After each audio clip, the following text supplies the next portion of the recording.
And we begin again here in this call of the Netherdeep. Again, in this little final chapter, right before the players enter the Heart of Despair, having dealt with the rivals in a very quick battle, where they kind of embarrassed the C team, as they will forever now be known as. You all make your final preparations. Maggie, Io, Irvin, and Galsiriad give you the go-ahead.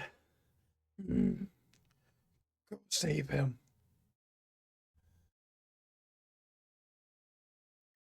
We won't let you down. You all do anything else before you begin to try entering? I think I'm gonna give us a little bit of healing. I know I need it. We'll cast another Aura of Vitality.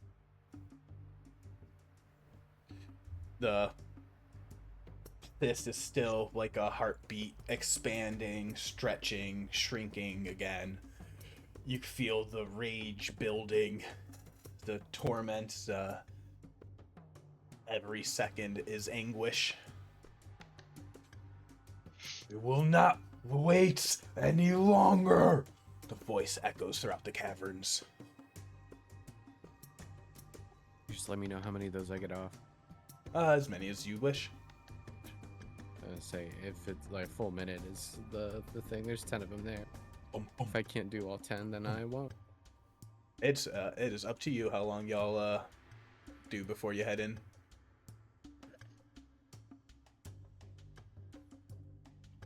I'll let the party decide. I'm gonna do this until they do otherwise. Just a minute. I think we can hang out a minute. Yeah. I mean, Minute's I fine. could use some healing. Oh yeah, I'm definitely picking up some healing. I could use some too, but I still have some lay on hands that I can use while we're walking in. I only hit once, and then I looked at my hit. I'm like, oh right, it's like 30 hit points. Yeah. A third of your HP, or is it more than that? It was close. My maximum is currently 99, and I went down to 67. So, yes. You have more hit points than my max. Shut up. I have an insane constitution for a wizard. It's currently 17. So I'd say at this point, going with I mean it's up to Morgan on who she divvies it up to, but daggers, I think HP is more important than mine. Me and Saeryn can stay away. Hopefully I'm just stay gonna away. be anywhere near roll anything. on everyone. So divvy them up. Okay, I'm gonna do the first 2 on dagger, so 18 for dagger. Morgan herself will take the next 12.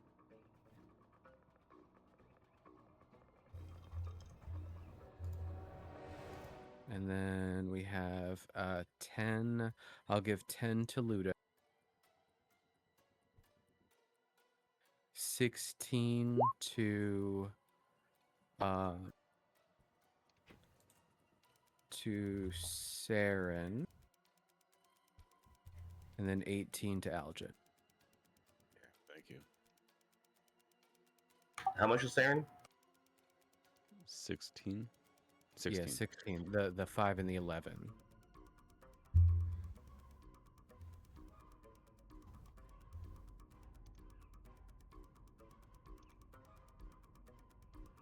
So good even spread. Yeah.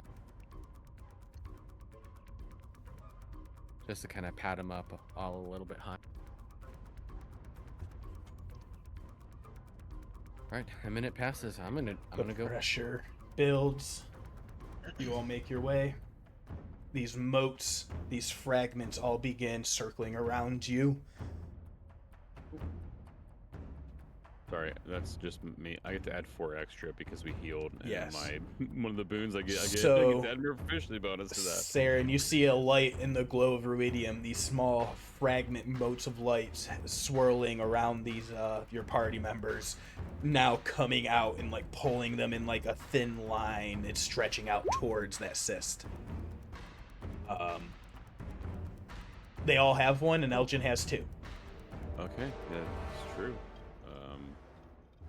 It'll be an extra 8 points, so that did a lot more healing than I expected. Hell yeah. Jack, remind me. I remember the one where I get to add the proficiency bonus to my healing. What was the other one? Loathing? Was loathing the other one? I believe there was, fragment of loathing. What was that again? Remind me, please. That one is when a creature damages you with a weapon, attack, or a spell, you can focus your hatred on that creature. Until end of turn, your attacks against that creature have advantage. And then your advantage on attacks. And then your drawback is you have disadvantage on charisma checks. Okay, that forgot about that. Oops. My chicken scratch now all makes sense. I'm like looking at like advantage on attacks versus creatures attacking you. On charisma. It makes sense now. As I'm looking at it, I'm like, what does this mean? Oh yeah. Everyone else know and have their fragments? Yep. Awesome. Yeah. And you see Saeryn will need one as well. It's actually kind of perfect that you grab that 5th one.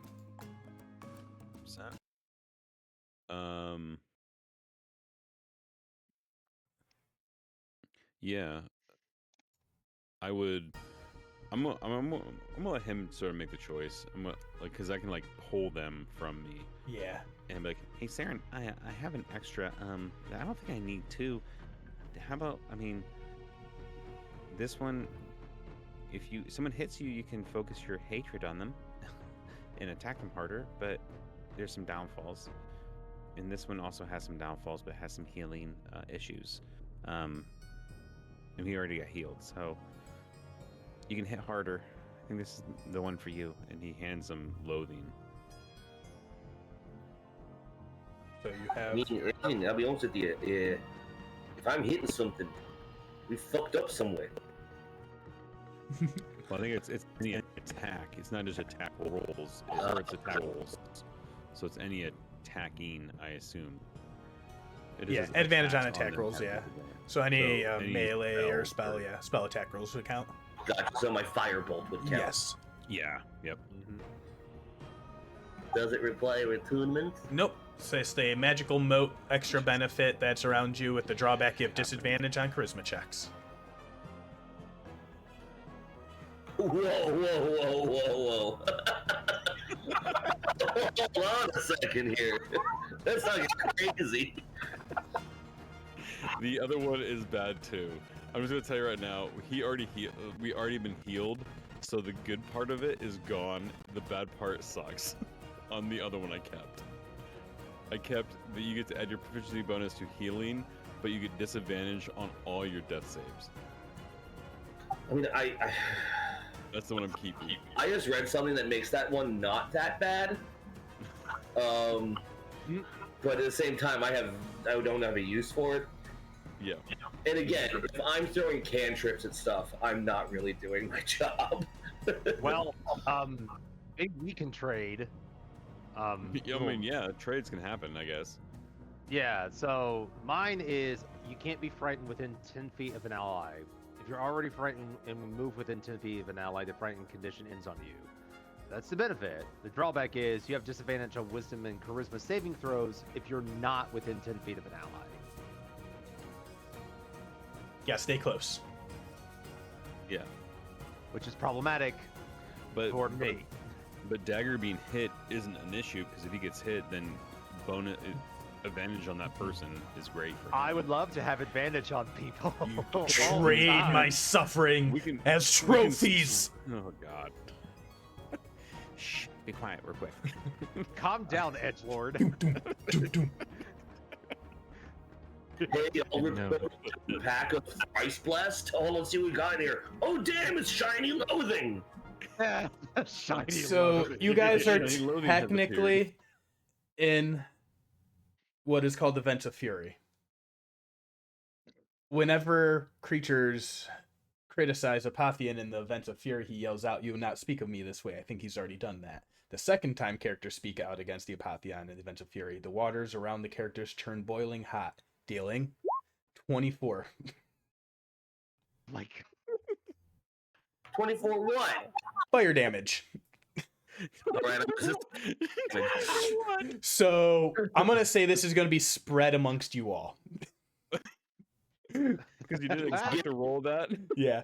We're going to I honestly do... think Saeryn was the one talking the most shit, so I think I should take most of the damage. No, that's not. Just there's 1, 2, 3, or 5 of us, so just divide it evenly. Yeah, and then whoever hasn't spoken up will take 4 instead. I think Ludo hasn't spoken up at all. Like 100% Ludo hasn't spoken up at all. I can't speak at all, so Well, that's true. yeah. So I choose not to. So how much do we each take? there, 5 Jack? fire damage I each. took Ludo will 5. take 4. It's supposed to be to one specific person, but he spread that out amongst everyone right there. You The did, like, area straight up is murk yeah, one of us? yeah, All right, so I take 5 fire damage. yes. All right, I reduced that to 2. You will not speak of me this way. Not after all we have shared. Okay, so at this point, I'm giving Dagger my loathing, so he gets advantage on anything that attacks him, but disadvantage on charisma checks. That leaves him free to give his moat to Saeryn. And I am pasting that now. So that Excellent. is Perfect. cool. I don't think I had mine like set in system. Do you know yours? Is no, Dagger. I stick mine in notes. Oh, I don't remember what it was called. Is this one? This one's loathing, right? The one I'm giving you is loathing, and it's advantage on attacks when someone attacks you. So you focus your hatred on them. And then disadvantage on charisma checks. Is it charisma checks or saves? It just says checks, so I think that Checks. means all charisma based. Because it would say like ability checks. I feel like if it was going to be specified. So like, I think That's it's true. all. All charisma. Because this is 2014, they just called things checks still instead of D20 rolls or contests. Yeah, that's true. Because that's when I think they like helped change the wording to help get less confusing. So I read it as all things, because there's one other specifically that says like wisdom and charisma saving throws. So, a lot of charisma based stuff, but everyone have their fragments. Anyone need any clarifications or reminders? I guess I'm taking the one that has disadvantage on wisdom and charisma saving throw, so I'll take the one from Dagger. Does that one have a name? I didn't write it down, unfortunately. Looking, I can't remember if it was Rancor or Pity. That one's Rancor. probably I'm gonna call it the Apotheon's buddy system. Despondence. That's the no, that's not it. Ah, That's one someone else I have has. despondence. Yeah, Yeah, I have it despondence. doesn't matter what it's called. Transience. As long as I remember that wisdom and charisma saving throws are disadvantage when I'm not close to Yep. somebody. buddy system. Buddy system. Perfect. So you all begin Funny to enter. While you were all making your way through, you began witnessing these moments, reliving the Apotheon's life, and all of them will be flashed again here before you. So sorry, I'm going to do a lot of talking. I apologize. Just to help give you the full picture. A child is born, eerily silent. The midwife refused to hold him. Look! Even he knows, she rasped to his mother as she clutches the baby trembling. His little soul prepares for the dread omens that will haunt him for the rest of his life. Two parents place this baby in front of a priest of Palor and beg a blessing. The priest makes a gesture over the infant's head and recoils. There'll be no help for him, don't be foolish. There is no cure for the mark of the red moon. This child must endure hiding behind a counter in a shop, slightly grown. The storekeep slips him a little bit of food while a crowd gathers outside, laughing, pointing at him as the children mock him. He's full of betrayer's blood, I heard, a patron furtively mutters. Teenager, now he's older, sleeps fitfully under a vermilion moon, its glow washing him in faint red tones. He doesn't rest easily until a cloud shifts in front of the moon. Now he's a young man standing atop a mountain beholding the green Jorhasian vista. Now he holds a handful of ash of what was once soil and flowers. That landscape is now torn with war, blighted by the calamity. The greenery burned to the ground, corpses litter the hillside, and he grips a sword dripping in blood. A soldier crouches over her dead commander in a plaza. Bodies fill the plaza. The weight of responsibility settles uncomfortably on him as she spits at him. Harbinger! Warbringer! Omen! We sheltered you! You brought doom to us! Later on, a guttural roar leaves his throat as he chops down foes in front of him. His allies are skittish. Omen of malice, one hisses to another. Don't get on his bad side. This warrior, now an adult, kneels before an altar, a ruined temple of Avandra the Changebringer. Fight for the freedom of others. The Changebringer doesn't bless cowards. And luck favors the daring, he says with determination, gripping his sword. Later on, he is praying beneath the silvery glow of the moon Katha, and a small drop of moonlight falls into his cupped hands, turns to a swirl of colors, and takes a form of the golden amulet, the Jewel of Three Prayers, as he holds it to his chest. Later on, he's limping through a burning battlefield towards a wailing child. She screams and flinches away when he grabs her, but he's able to pick her up and carry her away into safety. He's tossing and turning beneath a tree, cloaked in a ratty blanket. He runs his fingers along the edge of the Jewel of Three Prayers, finding comfort in its familiar shape.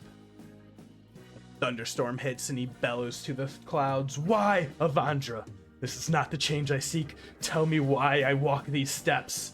The storm roars in response. He now kneels in front of the gravesite to his parents, box bearing an inscription saying, for those whose love never wavered. He wears the jewel around his neck that now carries the blessings of both Avandra and Saeryn. This warrior, in another battle in the city, cleaves a beast in two. His corpse falls to the ground, joining many others. People, they come out of the households, they run, they cry out, cheering for him. The Apathian! We knew you were coming! You saved us!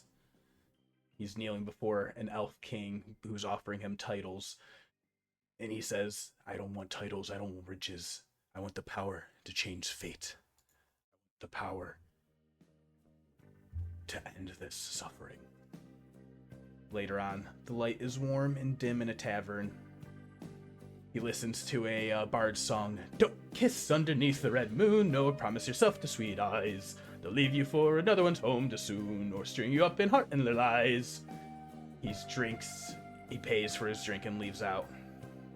Now he's standing out front of a ruined household, peers inside to a frightened family. They draw back from him.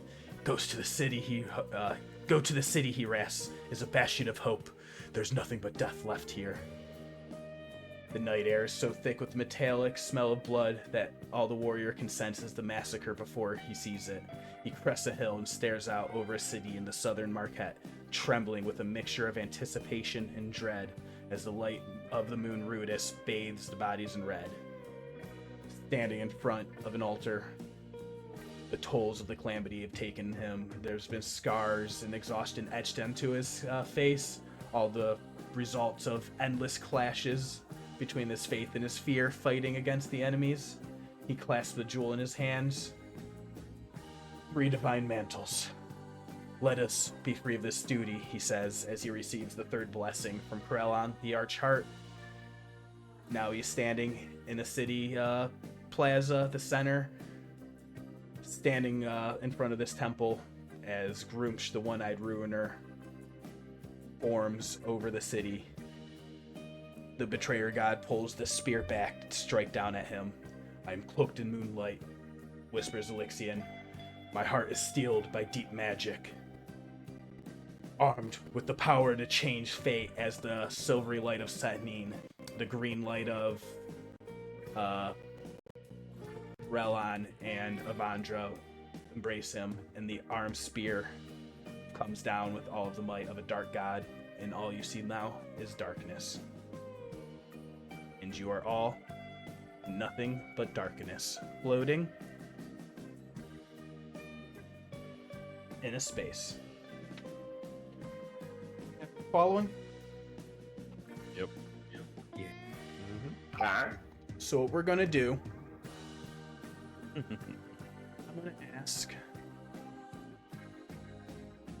Aljin, can you join me in another room? In voice chat? Yeah. Everyone wait here. We find voice chats. Yeah, I'll go You on mission or 1. 2? Okay, heading over. Alright. Let me fix the music for everyone else real fast. We're in danger. Oh no. Hello. Hi. You're floating in this sea of darkness. Mm-hmm. Let me make sure I get good music for this. Sorry. Let's say you're not playing any music, and that's worse. There is silence. Terrible. And you're floating in darkness, and I want to ask, what is on Elgin's mind? He is we're in 100% like concerned. He had a vision not too long ago about how he could end his life. And he's concerned because he never brought these feelings up to that person, and he doesn't know if he's gonna get out of here. And without that person, is his life even worth living? So he is at this moment hyper focused on Ludo. Is it going to be a him or Ludo thing, or can they make it out? And he's fully preparing himself to understand that his life is a drop in the ocean. Ludo's special. Ludo is someone that is basically a demigod. He is a creature that was made of two seemingly immortal beings, and he is ready to sacrifice everything for him. So, Yeah. as much as he's gripping onto that hope that they could live a long, beautiful life together, he's also fully aware that if it's between him and Ludo, Ludo will make it out alive. You hear a voice whisper in your ear. I brought you here to try and save him. Help him make the right decision.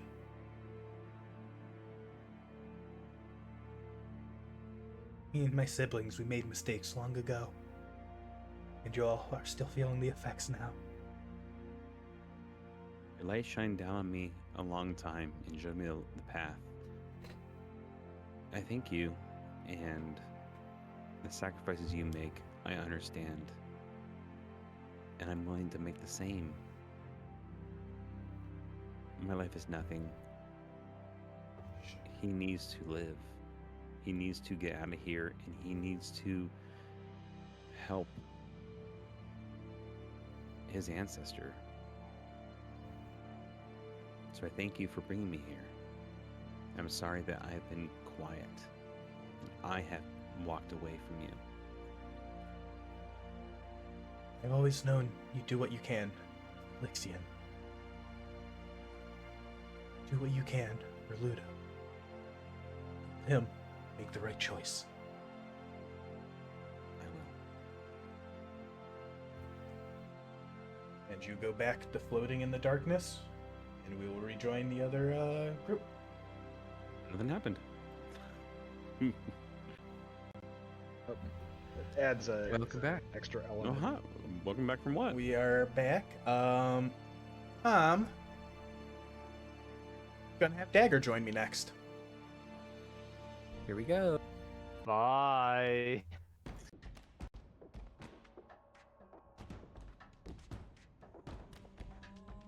You are floating in this black space, going into this moment. You, better than anyone else maybe in this group, probably understand, have a kinship with Elixion in some form. What is going through Dagger's mind? So the sense of like overwhelmed that he's been inflicted with in this entire dungeon is kind of like just broken him in some regard. He's dead serious when he says like he's okay with like the redemption thing, but like he is, how do I put this? He knows that Elixion cannot escape. He will do whatever it takes to prevent that from happening, but he's willing to go along with these people. Like that is the one like stable thing in his like mental state right now. I'm going to listen to what these people say. They're going to try to redeem him, but outside of that, he cannot escape, and there's got to be some way to stop it. He's never met a problem that he can't stab away. This has been a challenge to that, but he's going to try to find a way to stab it away if we can't find a way to redeem him. Everything else is just like he's just on autopilot. His like killer instincts and his just efficient, like brutal efficiency is taking hold of everything else. Mm-hmm. You hear a voice creep in. It's a voice you heard before when you were praying in the temple and you were made an offer from a god, the Archheart.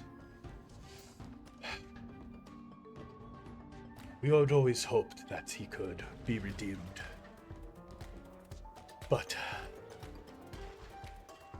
I do worry if he cannot be shown the right path of redemption. If vengeance is what is happening, and will you be able to do what it takes?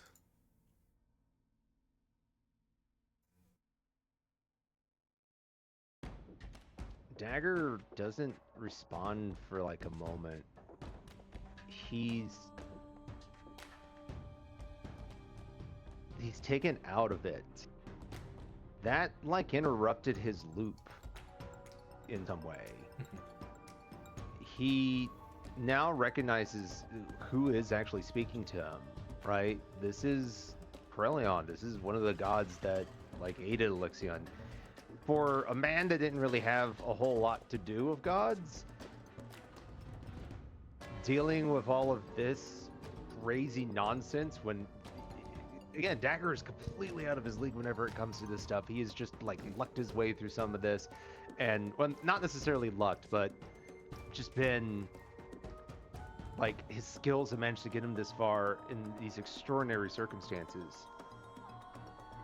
And he responds back, that's what the old me would do. And I'm not denying that that needs to be done. But you seem to think that there's at least a chance for redemption. Do you have any idea what that could be? You're the gods. What higher power is there? Our touch on the world is diminished now. He holds more power than all of the gods combined on the plane of Exandria. I worry about other machinations. It is good the older one took away that mace. Make sure she doesn't fall in under any charm. I'll find some way that doesn't involve completely killing Morgen to do that. But if he cannot be saved, I know my sister, who deals in death, has been waiting to collect for a long time. Indeed. Well, we can always manage to make that thing disappear. I've done it once. And as far as Elixion's concerned, I hate being the person that does it, but this is what I'm good at. He will not be free. There is always beauty in trying. It is all we can do. And then you are... could always... Yeah, go ahead. Like I could use a hand at that, and I bring up my arm that's kind of hard to move. It's getting a bit hard to stab. Well, perhaps if you think hard and pray to me, you'll see a pathway to open up before you. I'll keep that in my mind. Then you're floating back in the darkness. And we will go back. Okay. Myself to type. So Binacle! Binacle. Yeah, here's explain how Just that talking works. about that. So he has two keyboards, and one is only consonants, and the other one's only vowels. Love it. Well, Saeryn, want to join me? Uh-oh. Have fun.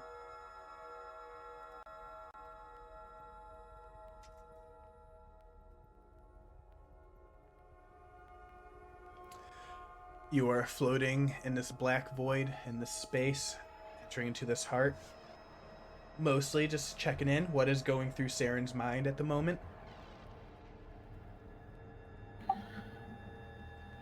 So, Saeryn was so busy focusing on making sure that the rival party couldn't come directly for his team while they were exploring this entire area that he is actually realizing now that he is woefully underprepared and underexplored in terms of what he's about to go up against. So like being now alone in the void, he's like, oh, that was, I need them here. I don't know exactly what I'm up against right now, and without them, I'm a dead satyr walking.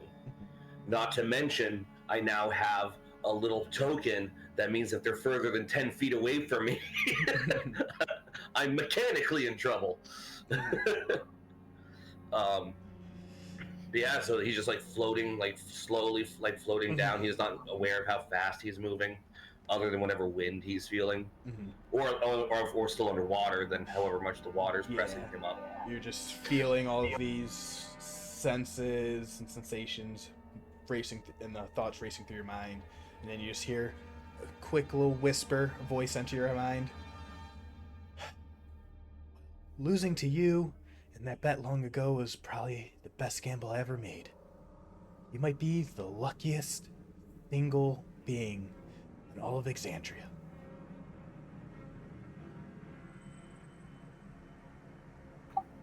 I mean, it's why I am a professional good luck charm. If you got it and you're good at it, never do it for free. Let's just call you my little weight on the scale. I don't know what's going to happen next, but just give everyone all the luck that you can.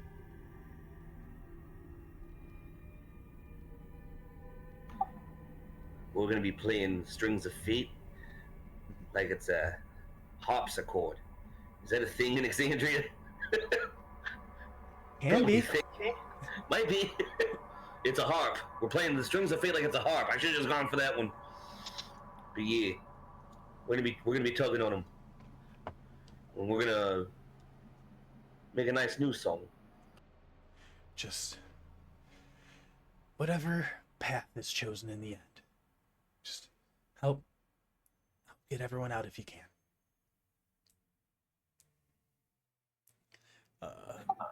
Yeah, I feel like that's what they brought me along for. And then you're back in the silence, the void, the darkness. And then there's another voice that pops up, one that you had not heard in a while. And he says, I almost had a chance to catch up with you when you were back in my territory. But I think I have just enough of a connection to get an offer through. Whatever happens next, if you want to bring back some of that red crystal,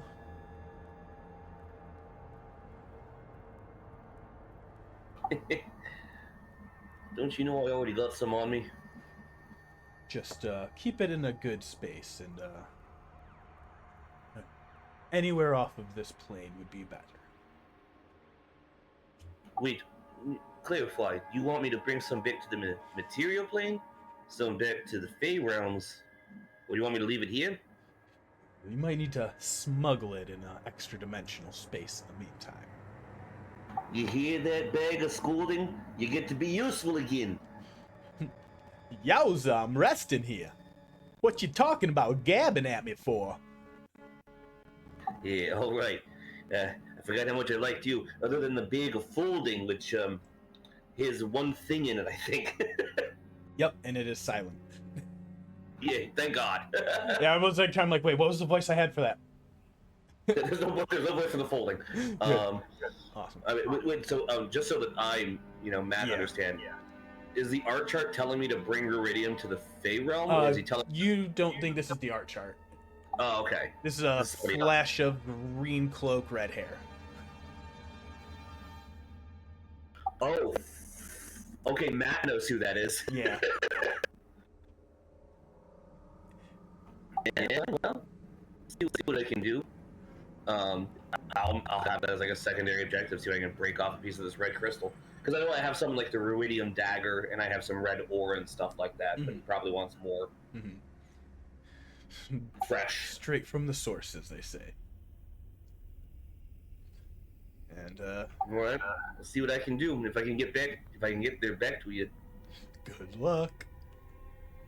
Yeah. And we will go back to the other chat.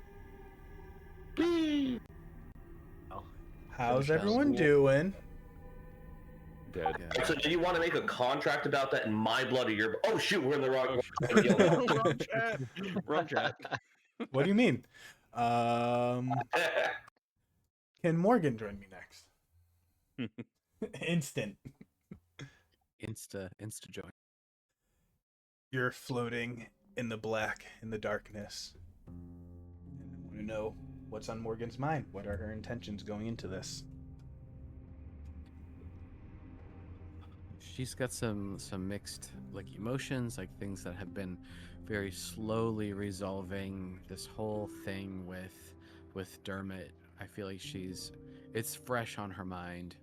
She hasn't been able to put anything to rest yet. She's still kind of processing that, but she also knows that she has to push forward. She doesn't think that it's going to be easy. In fact, she is fully expecting herself to die here. And if push comes to shove, if worse comes to worse, she is prepared to sacrifice herself for the well-being of those that she has around her.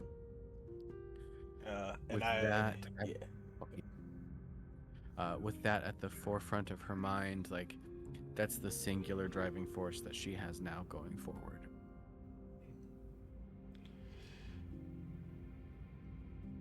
You hear a voice you had not heard in a while, but an old and familiar voice. The voice of your god, your mistress. What is to become the Apathian?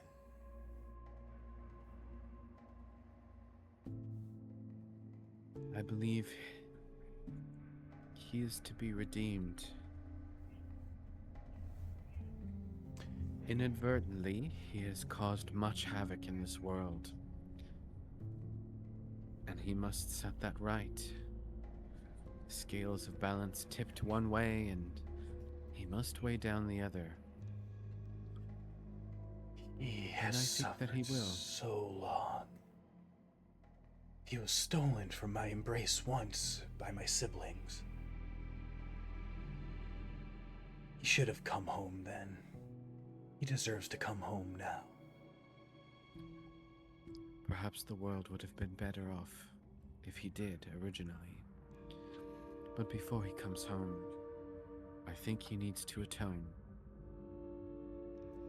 And if I commanded you,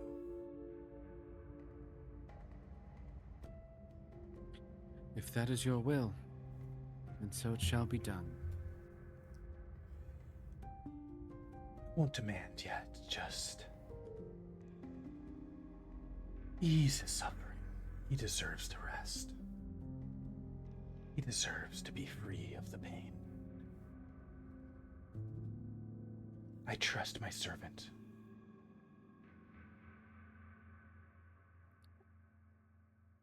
I will do what is right in the moment, and hope not to disappoint. I just need to know that you are willing to do what must be done, if that's what fate commands. You know I see the threads of fate. Maybe not quite as strong as my brother does. But if that's where my thread leads, then I will follow it to its end. Of that, you can be sure. You've always been a faithful servant.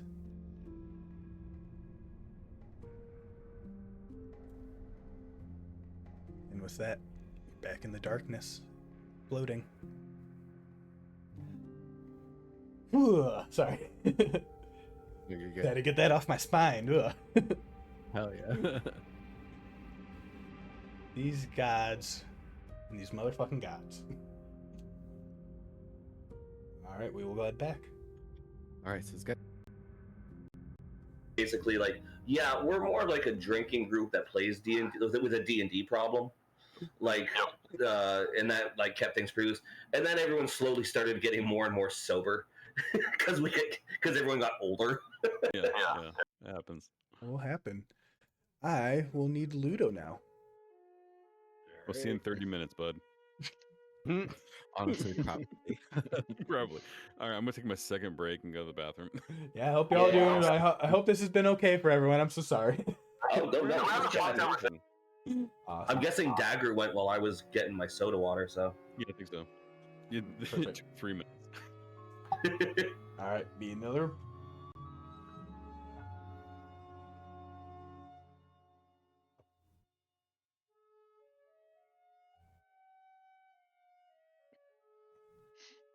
There we go. It wouldn't let me join. Oh yeah, it's been doing the.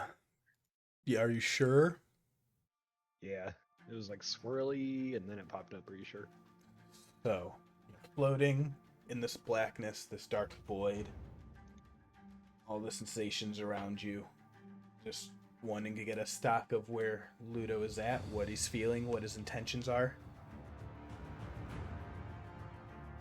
Yeah. So I think it is setting in more that the whole like Perigee being his, yeah, as far as he can tell, the actual mother, and I think that's finally like setting in a bit more, but at the same time, like he feels proud that he was able to contribute in helping her ascend, get out of this whatever torment she's been in, and actually move on to the next version of her life or afterlife. And so he's looking forward to doing kind of something similar if necessary here to make sure that Elixian has gotten the redemption that he deserves and he needs.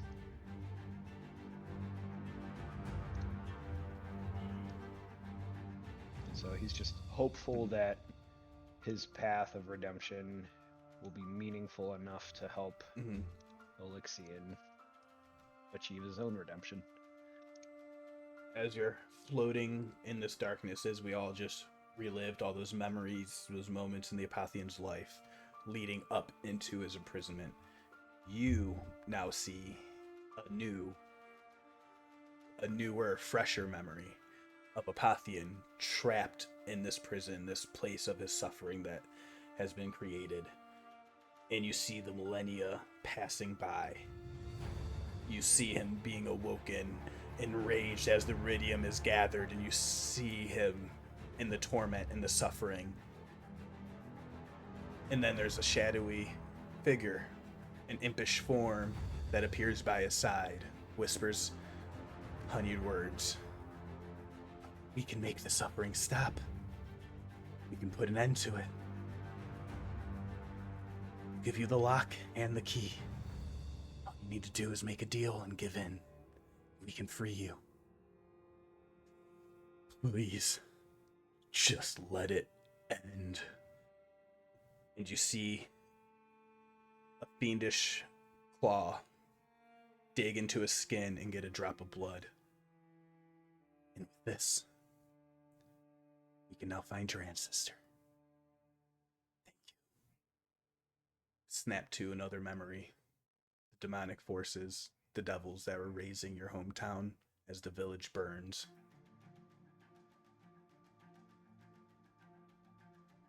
That was the price paid for Elixian giving in into the suffering. You see the memory of yourself ran through, die trying to protect the people that you can't remember their names. You see celestial magic, a moonbeam rain down, and Avandra's light revive you. But at the same time, you see that a spell to modify your memory and erase everything that you have known. And you hear the gods talking with each other. And Sanin says, "Be for the better if he doesn't remember." And Avandra agrees. Yes, it'll help him move forward. Seek the path of redemption instead.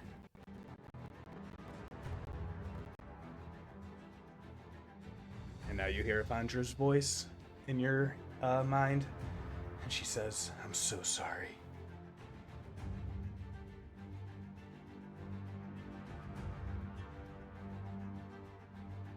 Can I respond to her? Yeah, you're here in this space. I think Ludo, even seeing this, he still has this wholehearted faith in Avandra, and so he would,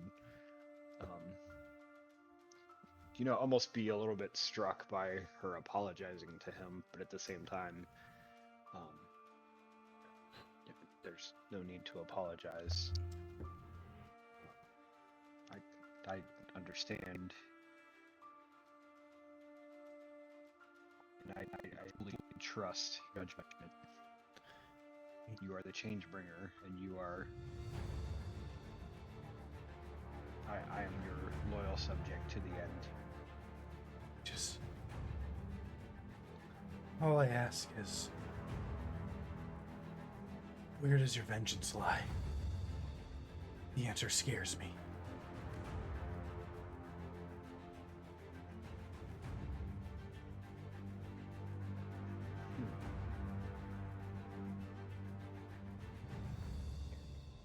My vengeance lies against those who would cause suffering and torment upon the innocent.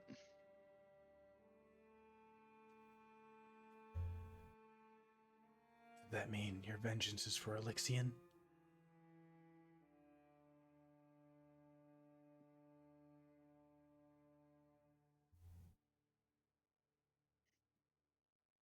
Has he caused the torment of others? He didn't give in. If you didn't make that deal, they wouldn't have found you. They wouldn't have killed everything that you know and love. This would have happened. But that was not his intent. His intent was to end suffering that he has been through. And it was the trickery of the betrayer gods that caused all the torment and the death. Aren't you no longer listening to the trickster's voice? I was worried when he strayed you into vengeance. Please make the right choice. And what is that choice? Whether it's redemption or vengeance, just make sure it's for the right reasons, against the right foes.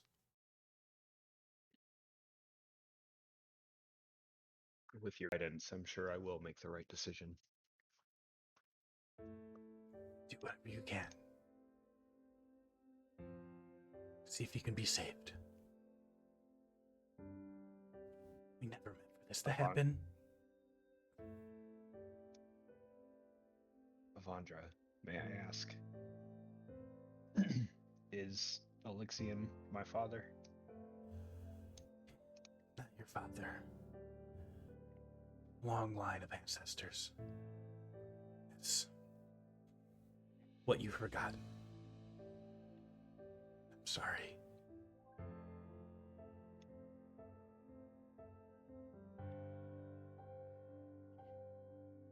I've needed to know what I needed to know when I needed to know it. Through it to the end. To the end. And he, as much as he can, I don't know how much control he has, but he would like pound his fist against his chest. Just like your token. Mm-hmm. Yep. To the jewel. It kind of is uncanny. Yep. And they're all wondering, like, why did that pop up all of a sudden? Huh? It's perfect. All right, enough main character energy. Turns out, perfect backstory. I am wondering how one Ludo is feeling about the loops, but also Ray, the player. Yeah, I mean, it's kind of crazy. I've never played a full paladin before, and so when we were starting this campaign, you know, obviously I had no idea what it was about other than the name, and so I was like, yeah, I'm gonna play a paladin, and so I was just researching some paladin builds and races and Hand me gold. yeah. I just, man, what a coincidence. Like, I thought the redemption arc sounded cool and got some cool abilities as it leveled up, so I chose that. Yeah, but yeah, no, it's Ludo teetering that line back and forth between vengeance and redemption, and like you've pointed out, the tenets can mean whatever the interpretation is up to. Mm-hmm. But yeah, and I feel like at this part of the story too, Ludo's he feels like he has achieved that redemption, especially like right after killing Cassette. That was her name, right? yes. Yeah, even though that was like a big internal struggle and kind of,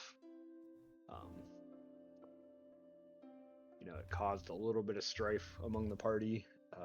It was, you know, a necessary thing that Part of Ludo the growth. felt like, yeah, he just felt like he had to end that person, or else more people would suffer.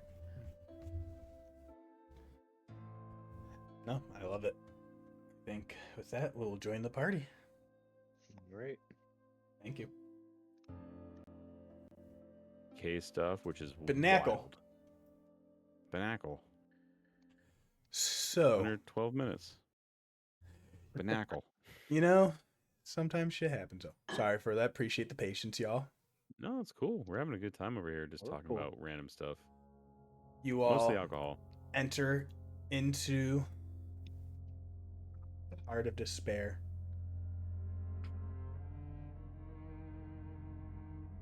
This is what you see.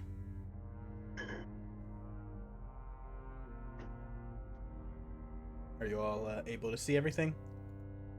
It's the same screen for me. I'm kind of. I can see. Oh, can you? I have the same Oh, I see what happened. pull-up screen. Yep. I see what happened. You're on a yeah. I when I brought you guys over specially on the thing, it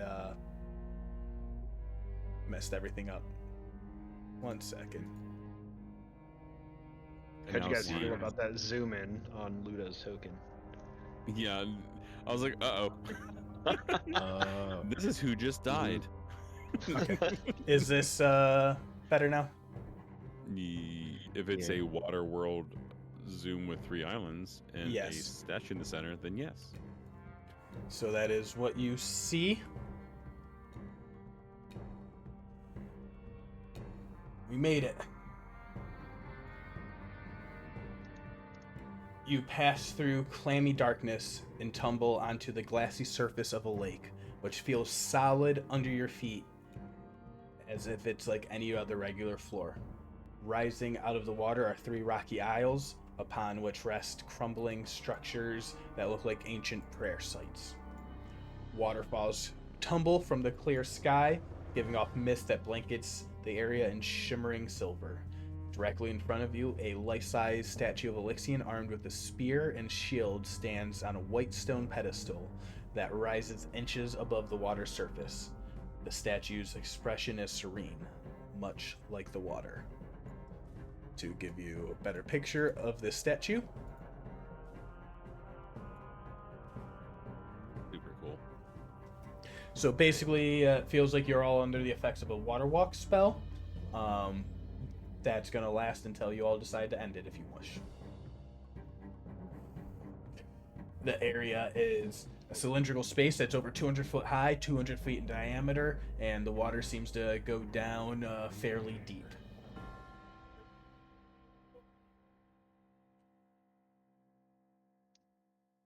You see the prayer sites around you as you enter.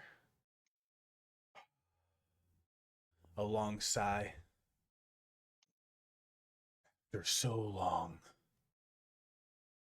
we can finally speak to one another. The Apothian's voice emanates from the statue. So long, we can finally speak to one another. And I am overjoyed. You have seen what I have done, what I have become. You, better than anyone, have the clarity of sight to judge me. May I leave? I'm trying to find best song. It's the break song. Just use that one. Honestly, that would be full circle.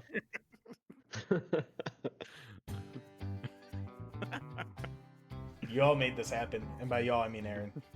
No, go to whatever moody song you want. I don't think it's this happy. No.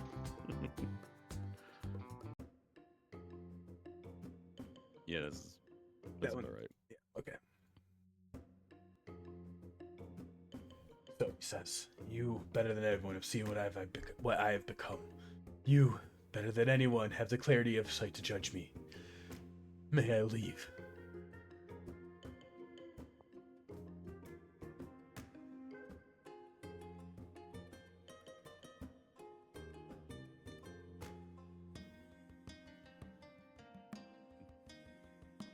What would you do if he left? I have dreamed of my future for so long. But now that you ask, I find my dreams have abandoned me. I want to walk by myself along the streets of a city where no one has cause to fear or loathe me.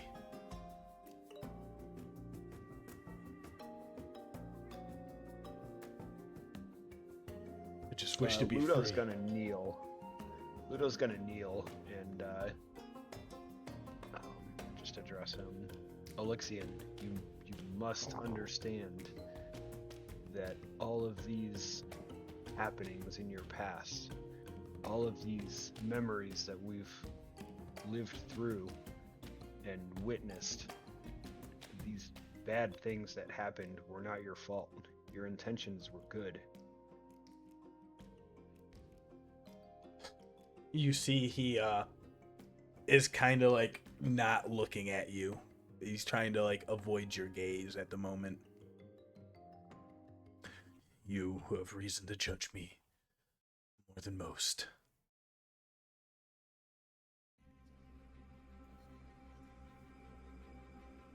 Only the God can judge us. And Avon knows that you have good in your can be redeemed.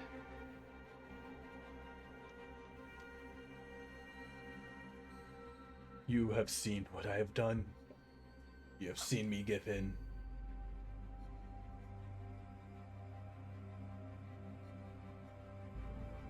I have. I've seen you give in. and it indirectly caused a lot of pain and torment to lots of people, but that was not your fault. Out my remorse. Tricked in a moment of desperation. The betrayer gods took advantage of your pain and placed the blame upon you, but none of that was your fault.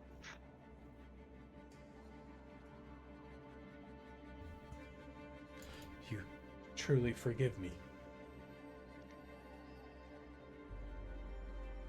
Not only do I forgive you, Ludo looks around at the rest of the group. We all forgive you.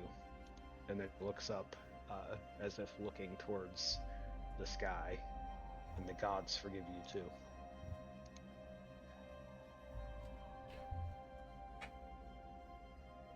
Is that true of all of you?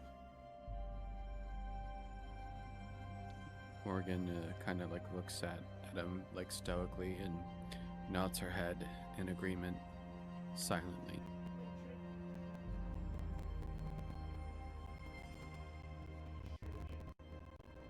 Aljin does the same. He kind of looks at his two friends and just kind of nods. Saeryn like side eyes. Everyone looks over at Dagger and then just looks up at the statue and nods his head. Dagger looks at the rest of the group that, with only a couple of hours, has managed to form a pretty close bond with. And then he looks up at the statue and gives a slight nod. You've all felt my remorse, witnessed all the memories that I've prayed to be rid of. Grateful for your actions and help in retelling those memories. I've watched them so many times, and I've wept to see that they have turned out happily this time. So I'm free to go?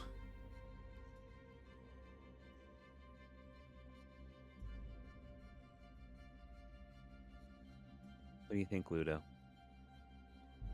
I say it's up to you. I don't know what anybody else thinks.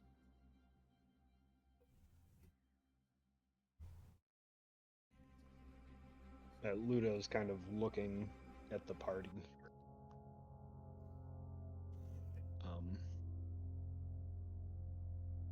Yeah, I think Ludo feels a little like cautious. Like why is he seeming like he's anxious to go, to be free? Yeah, who wants to roll insights? You see, he says, I've been in prison for so long, I've dreamed of so many things. These dreams have given me hope, but now you're here. They needn't to be fantasies anymore. Please just say I can be free.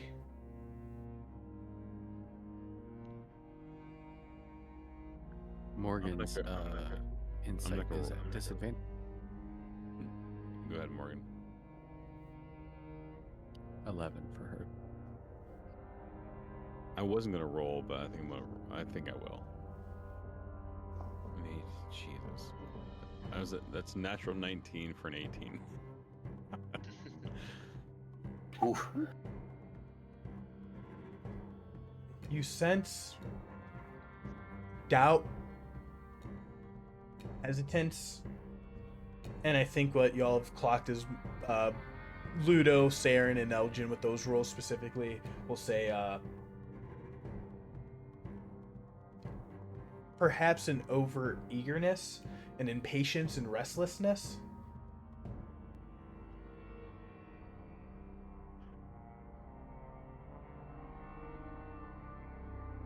Does it feel like him, or does it feel like he's being controlled by something? You feel it's him, and it's earnest. I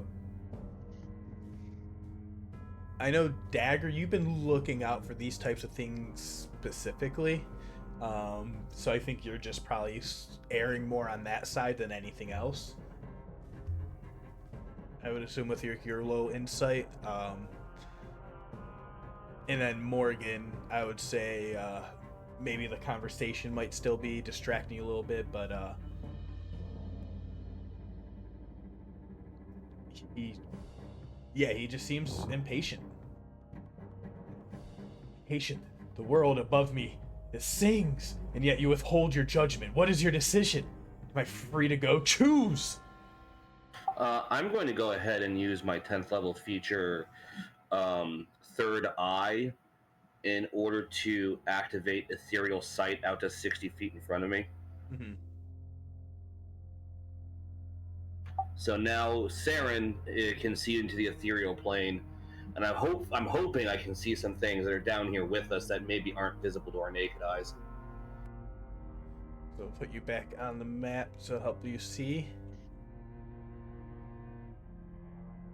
Oh fuck! So you're on the thing. You see the statue here in the center. You see there's the 3 statues, 3 prayer sites. Down deep below your feet, you sense a presence of something else. Another celestial prayer site. But this one with maybe more of an infernal influence.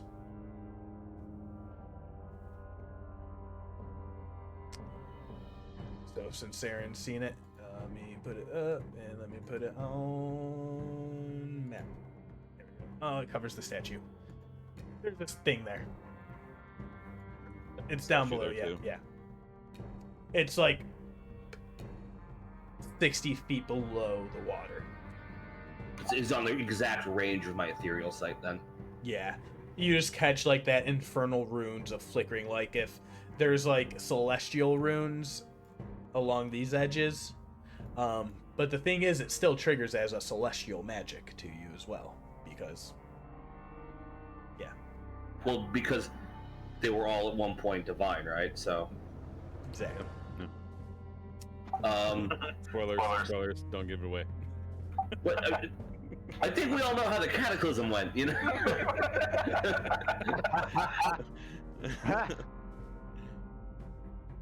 I think Saeryn was like,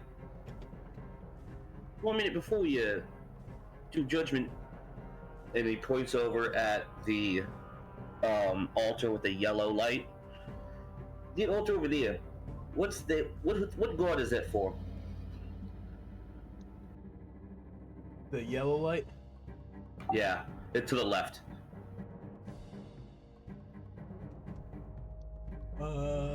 Double checking. It has them listed. I believe that one is Avandra with the yellow. Makes sense to me. And then it would be Setnine on the blue. Oh no, I'm specifically asking Elixion's okay. statue. Okay, yeah. To just be clear. I mean, I'll throw some more Saeryn accent on it next time. Just get real deep into it. No. I realize now exactly what you were going for. He looks at it and he says, "It is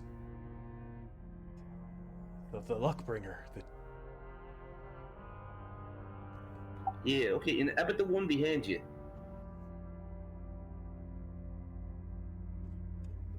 The heart." All right, and the one over here behind us to the right? This one, Yeah. the Weaver.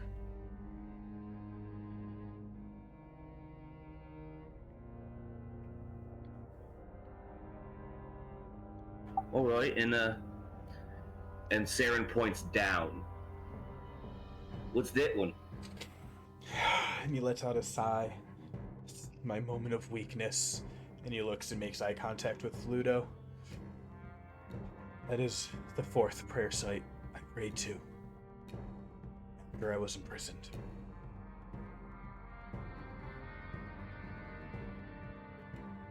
Father of lies." Asmodeus. Brennan Lee Mulligan. Specifically. It was really fun making this campaign after that whole side arc. Yep. He gave me so many gods to work with. Yeah. We just need one comment from him that says, "This is a great campaign." Oh my to god, break I would this thing cry. open. I would cry. I would cry. That would be amazing. Real notice me senpai moment. Yeah.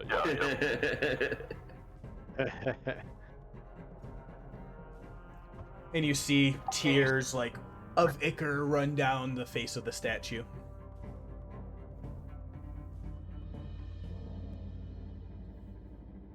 And actually, here is a fun. Now that you see the prayer site, here's what it kind of looks like down below. Gah!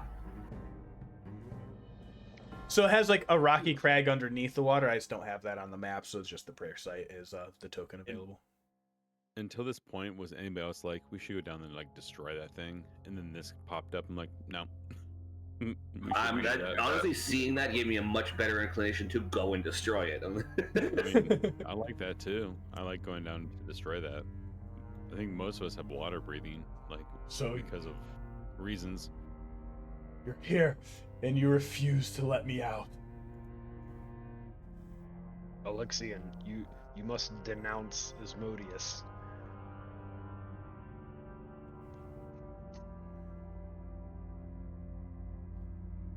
I've prayed for freedom, and I've begged for release. I've screamed to an uncaring world, and the impassive heathens for salvation. Even the gods that I once prayed to never listened to me.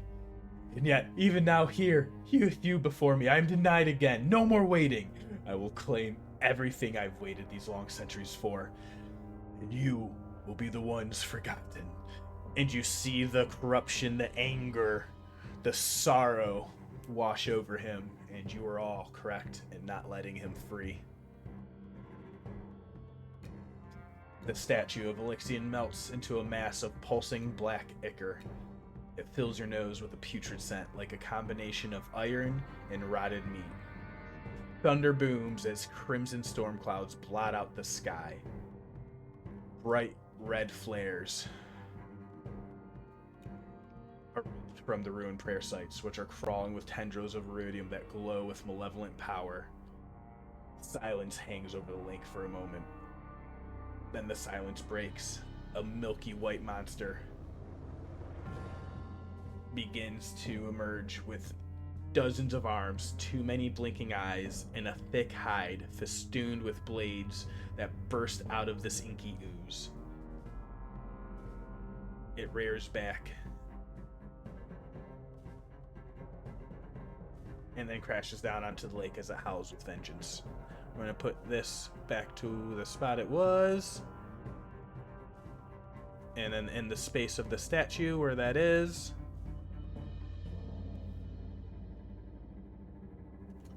meet Alexian, sworn to sorrow. Oof. Cocoon baby, I hate it. Too many Not a good arms, look for you, milky bud. white. The Terrible. sorrow. That's a terrible description. The hunger, the loneliness,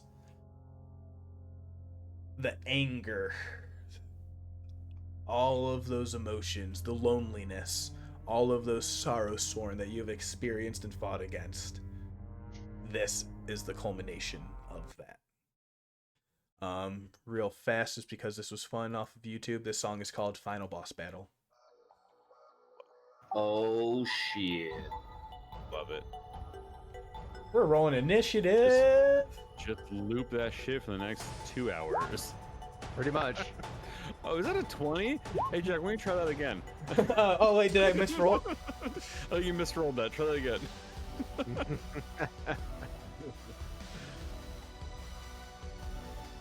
16, pretty decent for good old Aljin. Oh my gosh. My initiative Ray. rolls are crap. What are you doing, Ray?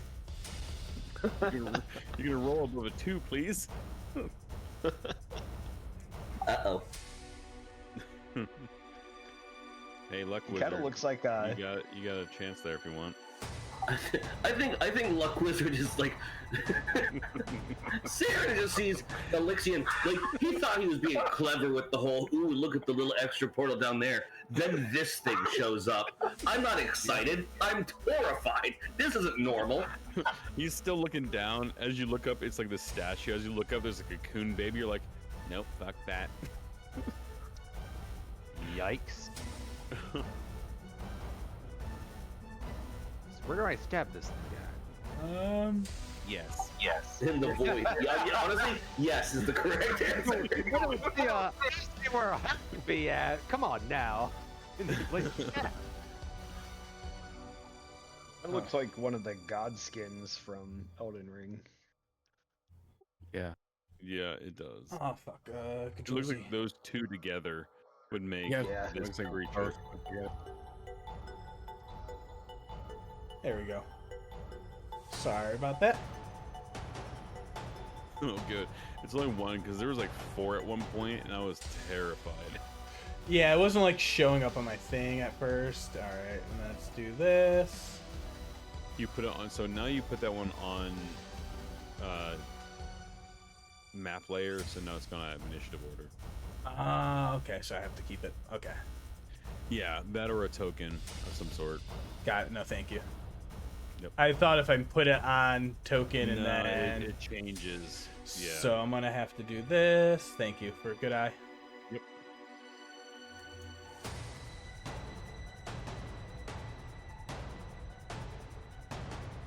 Oh, it's still there. Okay. You have 2 now. Yeah, I'm just gonna leave it as is, and then what I'm gonna do is lock it so I don't accidentally do the thing. Click it. Yeah, clip it. Yep. And then bring this to. The front. Yep.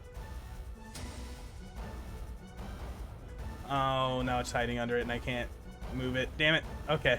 I fucking. Oh, this is so much. Frustration. This is epic, y'all. I'm a professional. I'm so good at my game.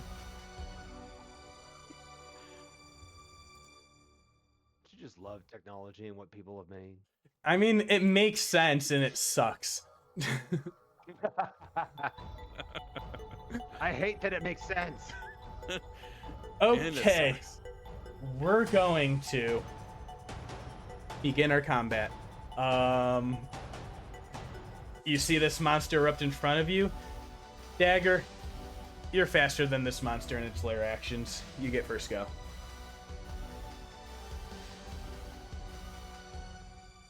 Yeah, I'm gonna just have a little freak out moment. I don't care if I'm next to it. I'm gonna just start throwing daggers. So is Dex. All right, I want to see at least what happens to it. That would also. Is it next to people? Oh yeah, it's all right there. Okay, then sneak attack would hit. Yes. So go ahead. And is this all psychic damage? I don't know how sneak attack damage works. It just says it's damage.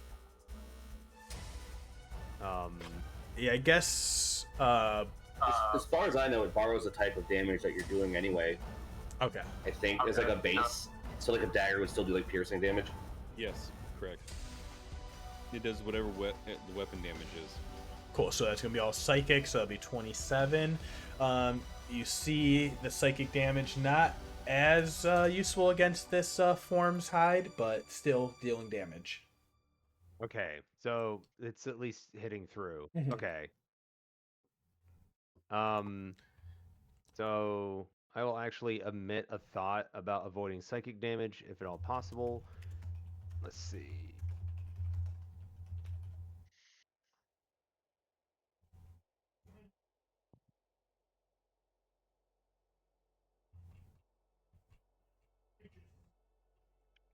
I'm gonna run, let's see, 5, 10, 15, 20, 25, 30, 35, 40. I'm gonna give some distance between myself, and then I'm gonna use psionic power recovery to give myself a psionic die.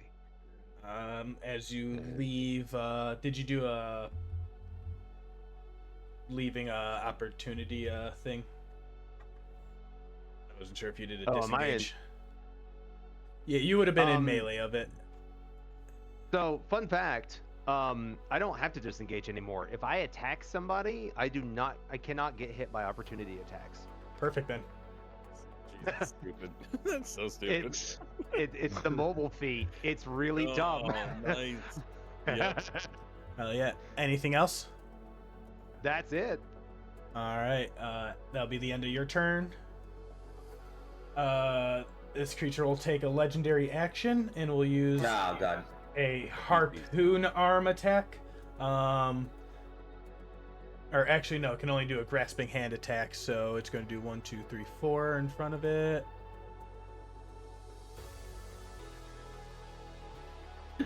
Just the entire like. All right. Whoa! I'm sure in left to right, that's me. 28 to hit Aljin. Just hits. Weirdly, just hits. Yep. It's just going to be the. Dudes do the 2d6 plus 10, so it's just 16 force. Don't patronize. Just 16 force, and then you are grappled. And it's grasping hand. Highly sucks. Sorry. I just had to play this very anime song. Yeah, I love it. It's great. It's a kaiju battle. Yeah. So that is its legendary action at the end of Dagger's turn. Now we're gonna get into lair action. Lair action of the Avandra Temple.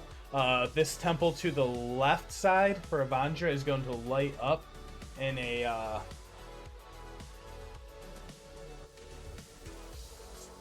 red ruddy light of the ruidium crystals. You see the corruption he is drawing on its powers.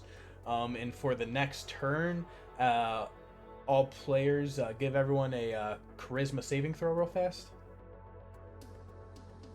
And then the DC is 17. Charm. Is it This for is charm? It's but not a older. charm. Ludo. Okay, so everyone fails but Morgen. I need to roll again here because mine didn't roll through. Even with their plus threes. Okay. 1d20 plus 8. Nope, they didn't roll. Slash R. Is it slash R? Okay. Slash R, Think. 1d20 plus 8. I think. Okay, let me just roll it. Let me just roll it here manually and then add 8 to it. 16.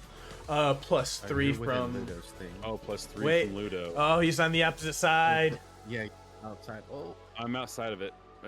According to the map, I'm outside of it. I did just copy you guys over. I didn't make you choose any ranks when you came in, so I wasn't sure who was where. But if you all honor it, I guess you are just outside of it. Technically, I'm outside of it. All I would right. say with that. So everyone but Morgen fails. So it'll be everyone but 16. Morgen is under the effect of a Bane spell for the next until initiative count 20. And that's not charmed, right? Not a charm, just a Bane effect. Uh-huh. And now it's the creature's turn. That wasn't its turn. Nope. Skewering in the chest wasn't its turn? Nope. Oh, shit.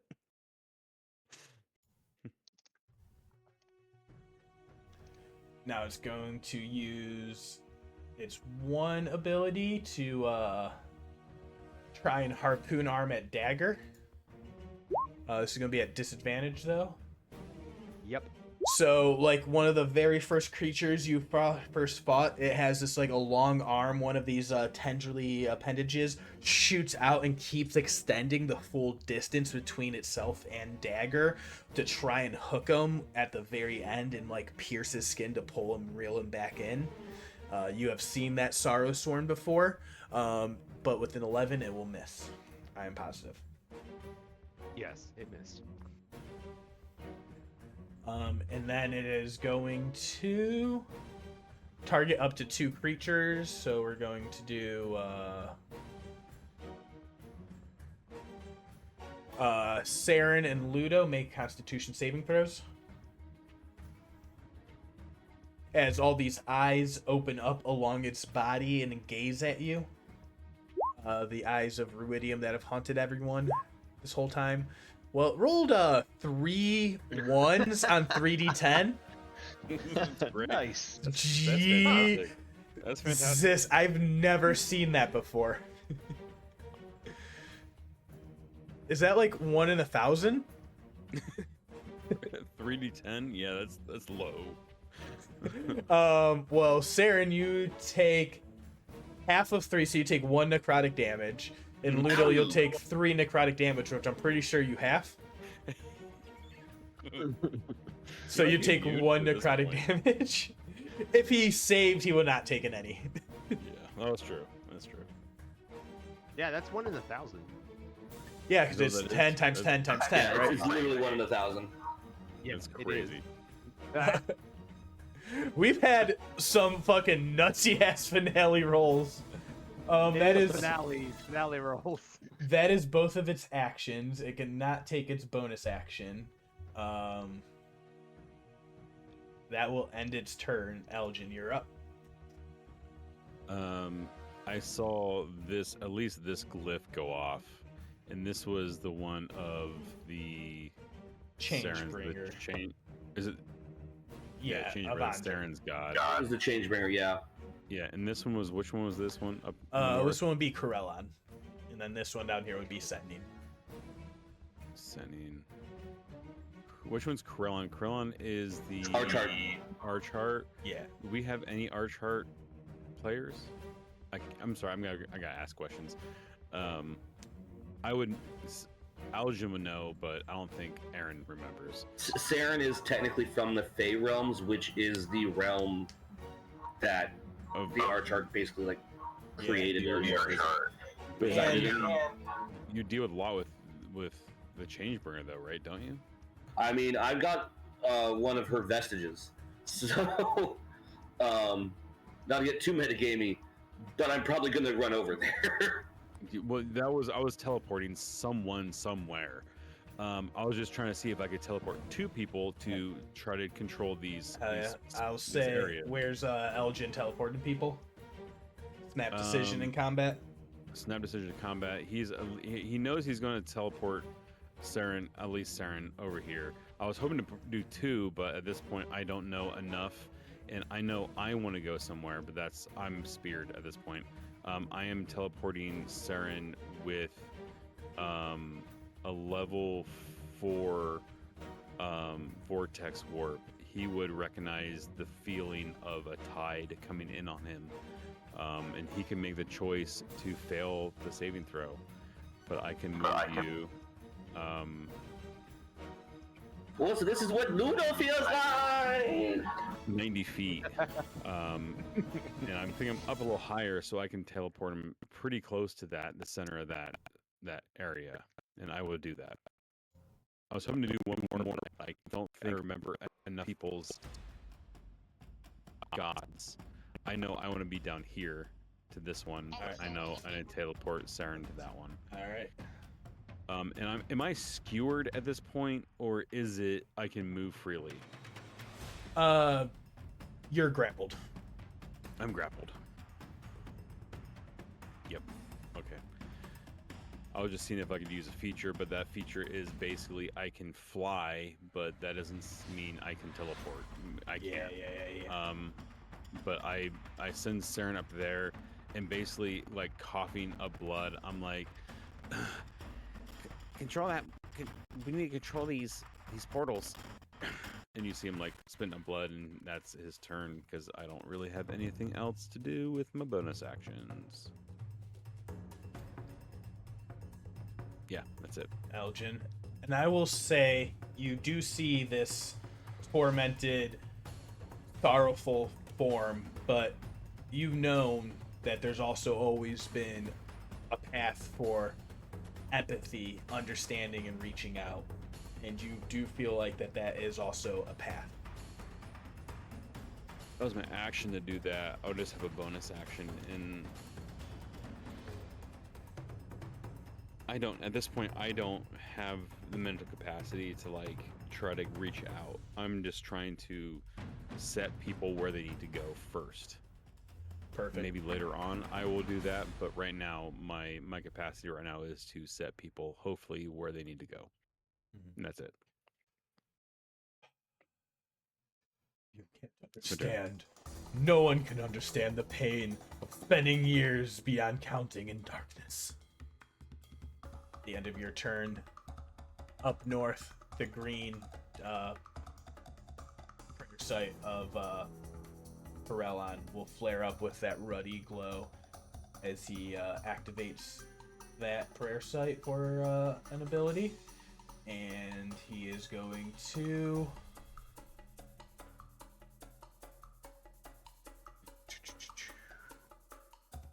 Morgen, can you make a wisdom saving throw for me, please? I certainly can. 16. Ooh, you just save. You feel like it tries to charm you and is not effective. Oh, I do that with advantage against charm. 20. Even better.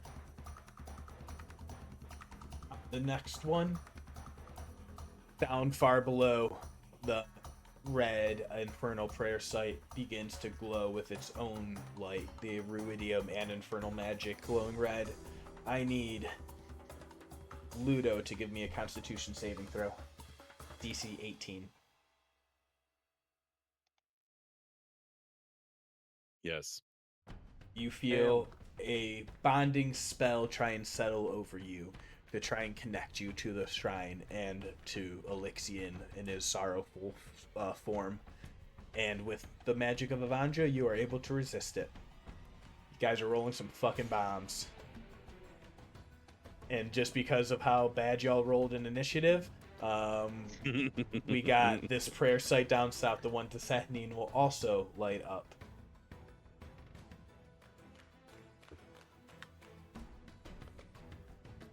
Second.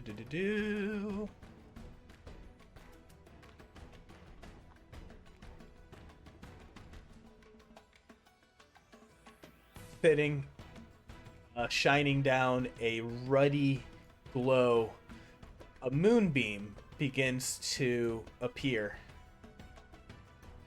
but it's a little different.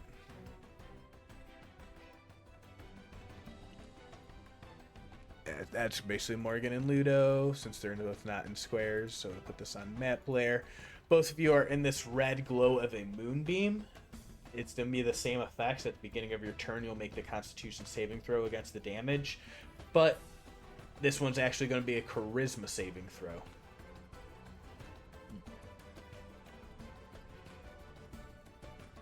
That will be now Saeryn's turn. So you see his action economy, he's activating and calling on all these different prayer sites. Okay. Saeryn gets washed over here by the vortex warp and immediately just begins like scouring the area to try to determine if he can find maybe like the source of this ruidium corruption, or I mean I see like a gold thingy on the map, so I'm probably going to want to look at that first. But I want to inspect my area of this prayer temple. You feel like you can make a religion check praying at this site, and it would be an advantage since it's a deity you have a connection to try and form a connection to strengthen, to pretty much override what is going on here. All right. I grab onto Exandria, what has now been renamed and upgraded to Exandria's Good Luck Charm. That's what you are. And we're going to go ahead and, strangely not proficient in religion, but it's not bad anyway. It is an in-base skill. All right, here we go.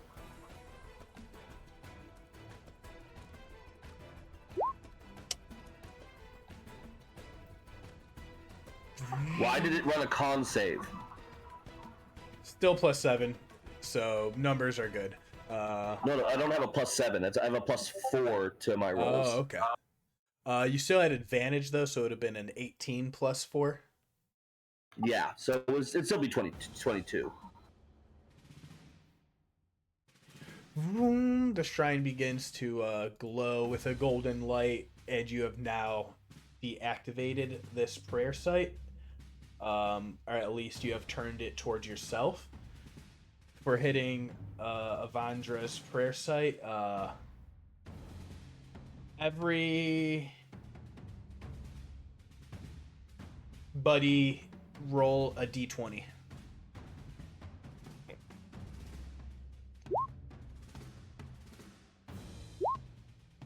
$19. 3. You all have a power of a portent.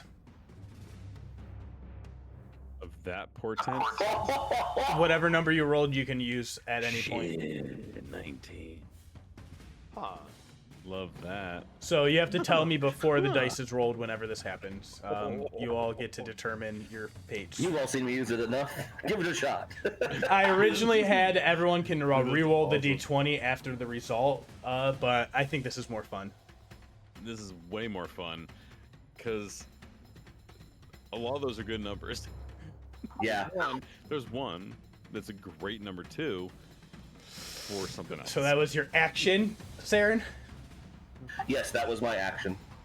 Wait, so this is for anything affecting us? Yeah, at any Or just point. our- So how the portent wizard can say, actually, this roll being made right now is this. You can all Okay. interject that in with your roll. Okay, I was Yeah. like, what am I gonna do with a 12? Okay, I like that. Yeah, it's the in-between ones that are harder to work with, actually. Yep. Those are the curse. 19. Do you give 19 yourself and the a 18 semi-guarantee, or do you try and undercut them, you know? are great. Yeah. Yeah. Any bonuses, Saeryn? This one's lit up.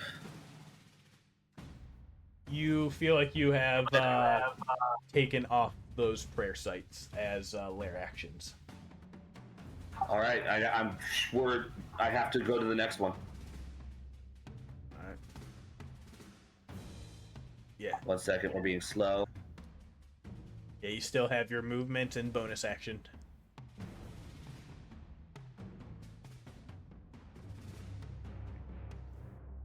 Oh fuck! I don't want to go anywhere near that fucking thing.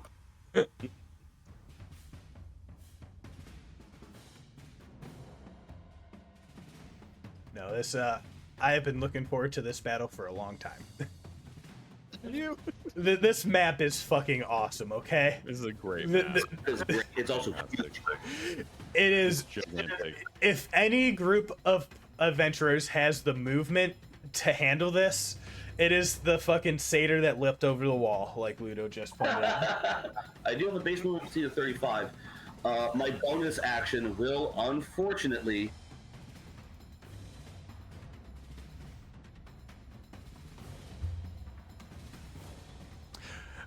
This handout is called Clandestine Citizen.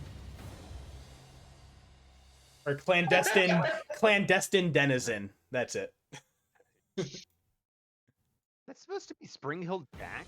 Yeah, that is the picture that went around of Saeryn after they had a foiled iced on a house, and he ran away from the guard by satyr leaping over a wall. And yes, that is Spring Hill Jack, but that is that was passed around in universe canon. It's canon. It was So too good. perfect. Didn't Saeryn get like a burn on his butt? I Yeah, got stabbed. with the branding But- smite. Yeah. Oh, yeah, it was a smite attack too. Yeah, that sucked. Yeah. So I Misty have step. moved, and then my bonus action was a second level Misty Step.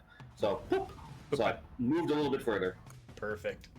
Morgen, it will be your at the end of Saren's turn. Actually, it has regained its legendary action, so it is going to activate Weapons of Yore.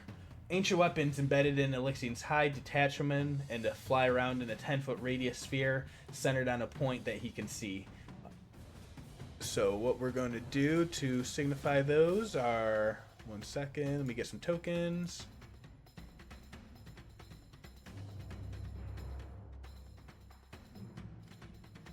Sorry. Didn't have everything on this screen because there's too many things to be hiding on the GM screen. You shouldn't have said that. Yeah, Don't yeah. say that. I don't This care how thing has truthful so that is. much You keep shit. that to Yeah, yourself. You keep it to yourself. Hey guys, there's so much shit on this screen. I can't see my creature. It's one of them plus 6 of you, or 5 of you. Terrifying.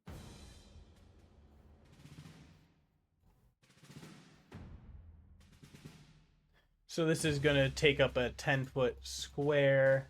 I'm going to group and 10-foot radius sphere centered on a point that you can see. So Morgen and Ludo are underneath that. We're going to have these go over to you, Saeryn. So that's spinning around in that area. So you'll take damage when you enter that area or start your turn there. Roger Dodger. And that is the end of that turn. So now we'll begin Morgan's turn. Okay, I am starting my turn in Moonbeam. Yeah. Yes, so you need to make a charisma saving throw.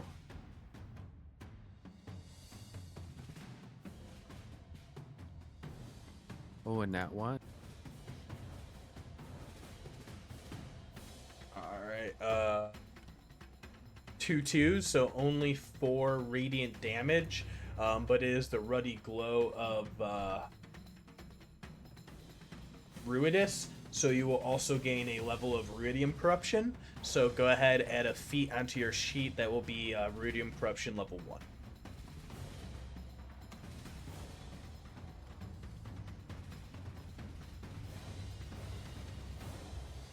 And now you may take your turn after you do that.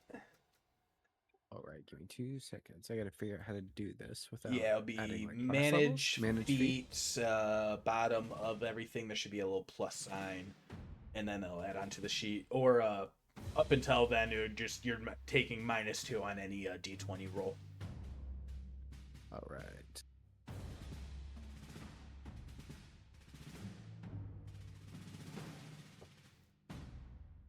But you see, you don't need to make another save because of that nat 1, because you already are gaining Ruidium Corruption. Hell yeah. It All right, is I the got it. runaway here at the end of this module. Once you get in a spiral of bad dice rolls, you're kind of fucked. Yeah. Also, upon taking damage, I would like to use my reaction to activate my Mote of Deception to turn invisible and teleport up to 60 feet away. Love it.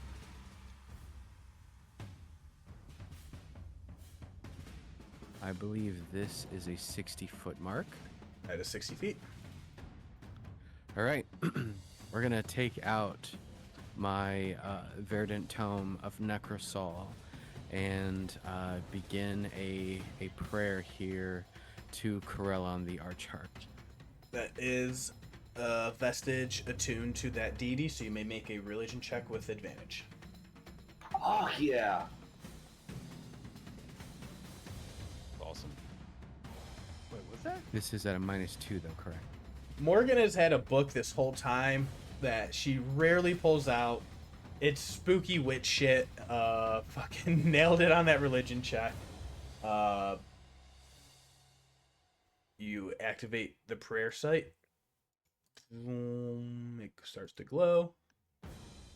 You have taken this site offline. You have activated it for Corellon. All players. Who is feeling lucky? Saeryn. Can you roll a 1d6 He's for been me? sidelined so long. He's been sidelined so long. Yeah, give me a 1d6. A 1d6? Damn it, I was really hoping you were going to give me a d20. He knows better. Yeah. I know what I'm about. I hope. Beetle. Everyone, Okay. you may gain up to 4 spell slot resources, but also for this, sorcery points, psychic die, and channel divinities, all of those count as 1 spell slot of resource. for this purpose. Does that make sense? Yep. So everyone can regain up to 4 total of whatever. So level 2 would be 2 points. A level 1 spell slot would be 1 point. 2 psychic die would be 2 points, etc. Take one level 4 spell slot, which is good. Yep. Yeah, That's same. straight up good with me. That's like I only use one. I'm like that's good. I didn't Me too. expect y'all to be able to do all of this fast. I mean, we have teleportation and mobility stuff, so Yeah. like, I'm shocked. I thought I was gonna be running. My plan was to run to the Exandria shrine. Getting teleported there was better. I've said this so many times. Y'all have built the perfect characters for this module without even realizing. All right, Morgan, that is your action. Both my second level spell slots back. I'm assuming that's an action to Yep. activate the thing. Okay, perfect. So that's a reaction to get here, an action to do the thing, and I'm gonna use a bonus action. How you feeling over there, Dagger? You got some health missing? I always have some health missing. He has like 7 HP. I'm gonna throw a piddly little heal on you. Here's a quick little healing word. That might be useful. So 7. You doubled Yeah. his HP. Those are going to be very petty. That activates Alexian Sworn to Sorrow's reaction. That lets him use his legendary action to make an attack of his Life Hunger ability. When a creature within 60 feet of Alexian regains hit points, he can use his Life Hunger attack. He's going to make that attack on Ludo. Be a 28 to hit. Yeah, that hits. 11 force damage to you, and he will also he's going to roll 1d4 plus 5 hit points back.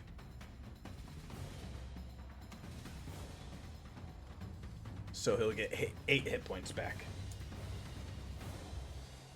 As healing magic happens, his hunger is insatiable and he is greedy and trying to devour that himself, and will draw from the life force of those around him if necessary. So that is a reaction on Morgan's bonus action. All right, and that's it for my turn. Yep. Ludo, you are grappled with that attack that hit you, but you are right there front and center. That shrine of that infernal shrine is 60 feet below you in the water. All right, and I'm in that moonbeam. Yes, so you need to make a charisma saving throw. You'll take 7 radiant damage and not suffer any ill effects. Resistant to radiant. So Down to 3. Jesus fucking Christ. Somebody's angry. Oh no, like it's just like Ludo is such a tank. I love it. Paladins. Yeah, so I think Ludo's gonna start with Alexian. This is not necessary. This is not you. You need to break free from the deception of the Lord of Lies. Asmodeus has none of your best interests at heart. He says that, but he also takes a swing. I was gonna say, you can take your action to do a persuasion attempt against him, or you can do whatever other actions. I'm making sure it is fully clear and known. Mechanic has been established in a few battles. If there is an attempt of persuasion and talking down, that can happen. I want you to know that is an option on the table, but not necessary. Yeah. I want to smite, but I think Ludo would canonically try to persuade. Are you running a persuasion check? Yes. You get a natural 20. Beautiful. All right, yeah. Yeah, I think that was his persuasion. Alexian, Asmodeus, the Lord of Lies. He does not have your best interest in mind. This does not need to happen. You can seek redemption still. You see, in the emotional state, you're able to reach out with your words, and you see skin and matter begin sloughing and dripping off. A bit of his form sags as you see that energy fall down, and whatever amount of difference that made was definitely doubled by that nat 20. Still might have to beat him up a little. You see that made a physical difference, though. Like, that hurt just as much as your strongest attack could have. Oh. Good thing I did that then. So that is your action. All right. Oh, can I forgive them for this suffering?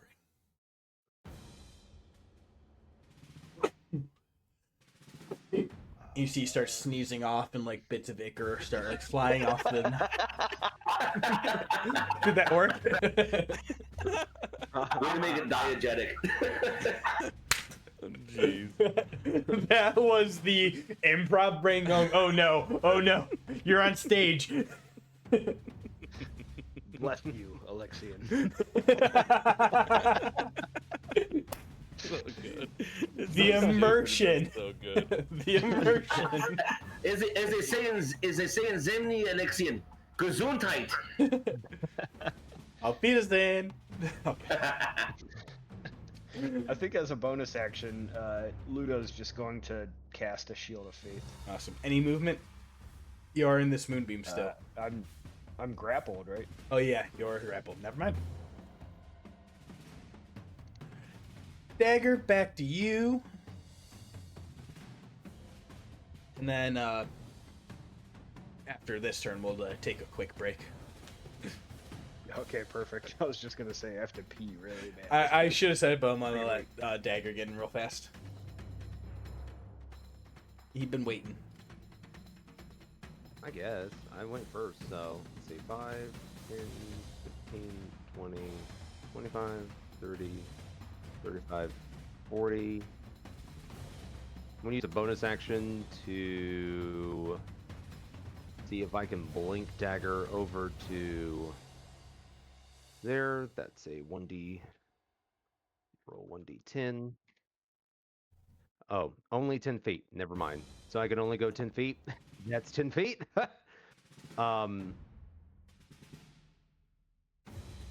That was my bonus. It's only 10 feet. Damn, I thought it'd be like a unit per whatever you rolled. It's oh, that's a 10, not a. Yeah, okay, it's no, not that's 100 one. feet. Yeah. Yeah. Never mind. Yeah, I'm gonna just put myself right on the altar. I misread that. I thought that said 1 for some dumb reason. Okay, but yeah, it's 10 per. It's 10 times the dice roll. Okay. I wouldn't call myself a religious person, but I'm believing a lot of stuff now. So I'm gonna try to figure out a way Wait, to. stop. Is that the Moonweaver Yes. right there? That is the Moonweaver site. He rolls a 19. I look at him going over there, and I pray to the Moonweaver, saying, "You put me here for a reason, and he might be the implement." I use my portents that I was given a 19. You go to pray at the Damn. site, and you automatically succeed. That's what I do. I've That's never my prayed god. to God. That's my god. That's my god. You're taking it. It all adds up. The prayer site for Sahini, now that it's been activated, all players may gain 48 hit points. Dagger, you may roll it. 4d8? Holy crap. That is a 23. Everyone regains 23 hit points. Whoa. I'm at max. I could take one hit now. Haha! All right. Anything else on your turn? I've used all my movement. I should have just tried to roll the dagger or the blink dagger first. I would have been there. That's my turn. All right. You could have We- rolled it anywhere on this field. Kind of, yeah. It's fun. Fun We'll as be shit. right back. Oh, Take the man. quickest of breaks.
I'm back.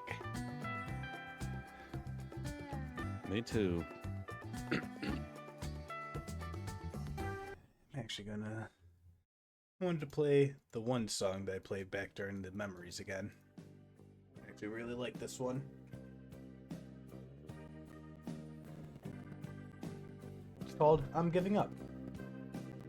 Oh, jeez.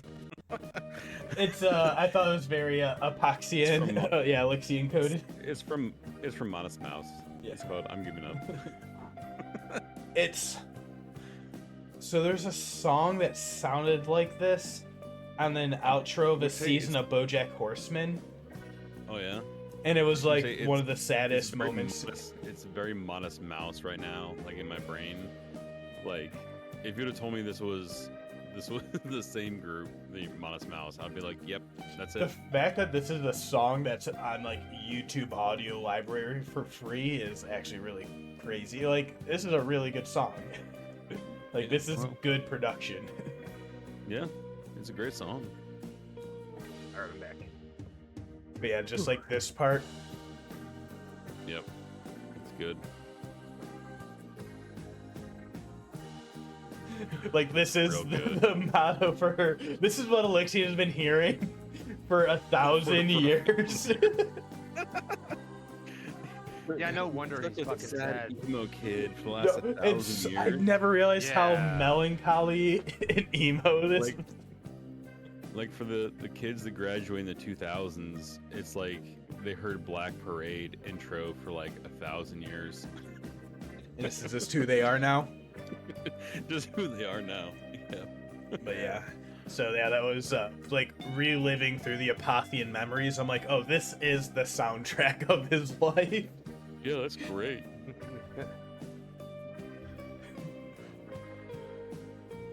But perfect. I mean, Welcome to the Black Parade would have also fit for his memories, I'll be honest. Yeah. When I was a young boy. just music, no singing. Instrumental only. Here we go. Just nice sad. It's just some emotional music. This is the Elixir in his feels right now. Okay, we should probably continue this battle, huh? No, just the feels, man. Just the feels. Yeah. No, like, Yeah. I heard this on YouTube library earlier, and I'm like, yeah, this is on his playlist. Like, this is him wishing he was walking the streets of Ank'Harel right now. Oh, that's so sad. I could see that. Like just a shadow every once in a while of people passing, and you just see a shadow, and it's Elixian looking for someone, and it's just this song. I mean, I'd be more sad about it if he didn't currently look like the lumpy space princess. That's true. If he didn't look like a lumpy This space is larva. what happens when you let the sorrow in. Y'all have seen it happening, but also I wanted Ray to hear the space. In the non-DM chat, I've been referring to him as the Big Sad. Yeah. He has been. Yeah. I mean, he is Yep. the most Big melancholy. cat. I even said back in the non-DM chat. I just realized that. All right. I guess we should get back to this, huh? Yeah, I probably should. Yeah, it's late. We gotta get through this. Sorry, y'all. I appreciate everyone bearing through it. That was Dagger's turn as he activated the prayer site. Everyone has received all the blessings. You have shut down all of the extra prayers, lair actions that this creature had. And it had to use all of its legendary actions on this turn, so it is going to go back to its turn. And it's going to... It sees Morgen off in the distance. It's going to make a attack at it with its harpoon arm. That is 60 foot away. There's going to be a 21 to hit. 21 more. Hits. Be 16 piercing, and you are also grappled. And then it is going to...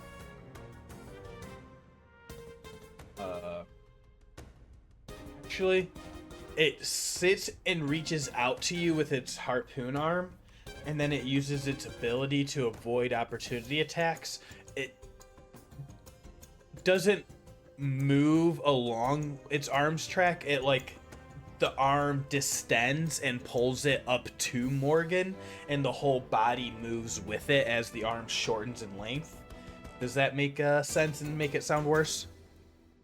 Yeah. Because that means we're all still grappled within range of this thing. Yes, and it pulls you with it. And that's terrible. It has all of these different arms, so it has all of you now in its different embraces, trying to pull you closer. Each creature grappled by the Sorrow Sword as a bonus action make a DC 15 Wisdom save. This is the Lonely Sorrow Sworn ability that, as it has you in its grasp, it is going to hold on and squeeze you as tight as it can. And that will be 6 psychic damage for a fail on DC 15. Half we as get much. I think you get +3 because of Ludo's. Yeah, right there. that build, yeah. So 16 total. Perfect. So you all save, so that's just 3 psychic damage to everybody. And that is its turn. I'm also resistant to psychic. Because your fucking armor, yeah, your shield. Yeah. Ludo's stat block is ridiculous. Stupid. Yeah, 100% is stupid. Aljin, you are there. Do I see Morgen, or is it on the other side? It's blocking. You make the decision. Yeah, it's kind of blocking the. So it is a large, distended. It's a large blob, creature, yeah. and I'm locked in, so I can't move anywhere. Which is fine. I don't like a lot of things about this at all, but Ludo's within, I think, 10 feet of me, which is something else I don't like. 10 feet exactly.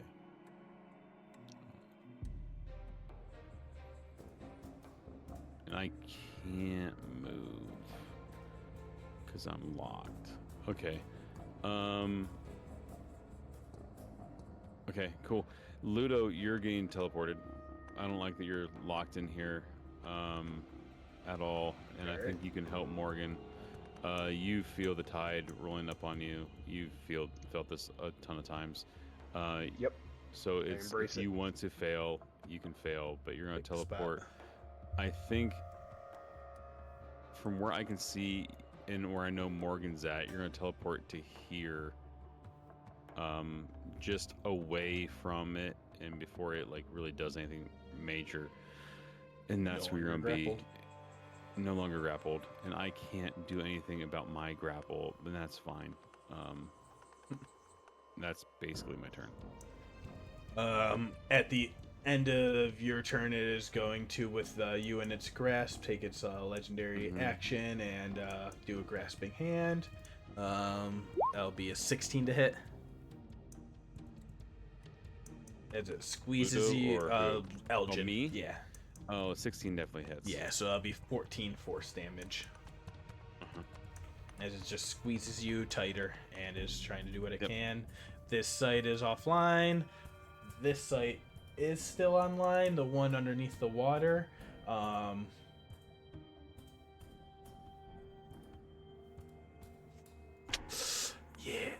makes sense. You'll see why it makes sense when I can find what I need. An imp? It's always an imp. I mean, if I'm gonna get one off of a 1d4 of anything, what the fuck else would it be? It's always this freaking imp. From like game like 4 or 5, right? Imps have just been randomly teleporting. Have you ever wondered why that happened? He was there the whole time with the jewel. I'm back, fuckers! The same stupid ass imp. He has played you the entire time, and he is going to ride up to Saeryn. Hey. It'll be a 14 to hit. Actually misses. All right, misses. And he's New AC, everybody. Woohoo! So he's gonna enter in at initiative 10.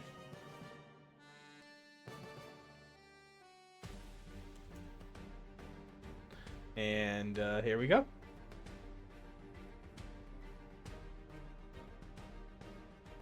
And that is its turn. And that was the lair action, summoning some aid. The other site is down. It is your turn, Saeryn. You start your turn inside these weapons of yore. I need you to make, I believe, a dexterity saving throw. Oh, no. You just take 18 slashing damage. No save. It just happens. That is a wild-ass ability written. If I would have known, I would have moved you too. I apologize. So that just happens. That's a lot of crap happening. And it lasts until his, yeah, perfect. All right. Can you check Discord real quick? I like Discord checks.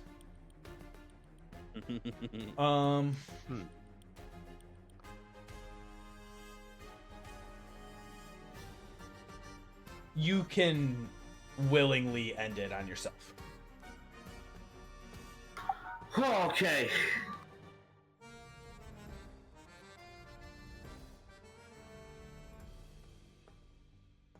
All right, I'm ready to get goofy with this. Because I don't like that last shrine.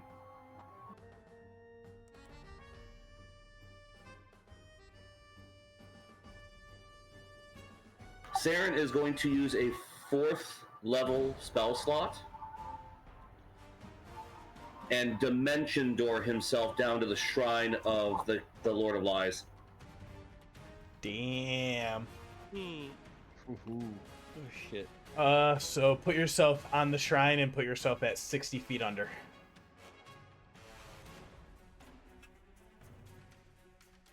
Wait a minute, I think... Oh, yep, I took it. Okay, yay.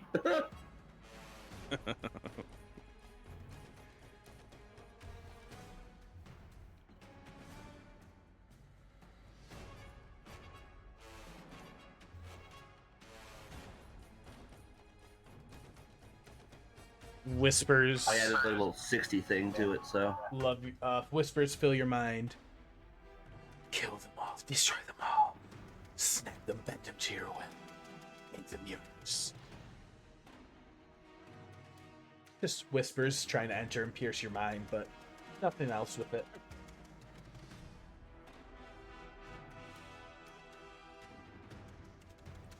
Just That's my action. I don't have a bonus action. I'm just down here getting ready. I guess I'll move around to see if I can figure out kind of like the dais of it, like kind of how the other shrines had like a symbol built into them of some kind. I want to kind of find like that activation point where like the altar would be. Nice. Yeah, functions the same as like all of them are on that like rocky crags. This one's just kind of floating underwater. So you see the place, you see the mechanism available for it. So you I will go stand near that and end my turn. All right. Morgen. Actually, at the end of Saeryn's turn, we're gonna get another legendary action in against Aljin. And is going to do another grasping hand attack. And it's going to... Oh, yeah, good. I already rolled anyway. Sorry. Sorry. Yeah. I'm not passing up on the draw. Before you use it, just to let you know, even his natural 1 of a 12 still hits my 12 AC, unless we're playing the natural ones don't hit anything. It's going to be a natural 1. Weirdly enough, my AC is 12. So, how you rule this, DM? It is a miss. Okay, it misses. That one's an auto miss. All right, Just letting everybody know, his natural 1 still hits my AC. Love it. Morgen, your turn. Okay. Good question. Let's see. The only way for him to miss is for natty 1 me. I am going to start concentration on the 3rd level spell. We're going to get that trusty aura vitality going, my last 3rd level slot. What color you want your aura? Purple. Of course. And I'd assume Aljin's looking the worst at the moment. Me. Not looking great. But I'm just at bloodied. Just to let you know. And Ludo, how you looking? If I looked over at you and had a visible inspection, how would I see? Yeah, Ludo looks great. Okay, this is definitely going to Aljin. 7 hit points for Aljin. Plus 4, so I get 11 hit points.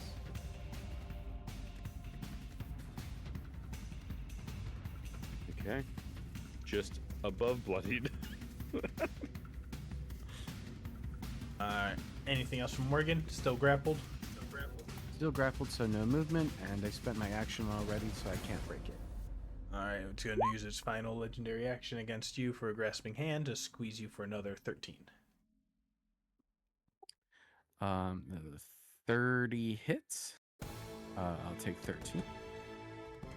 Alright. That'll be Ludo's turn.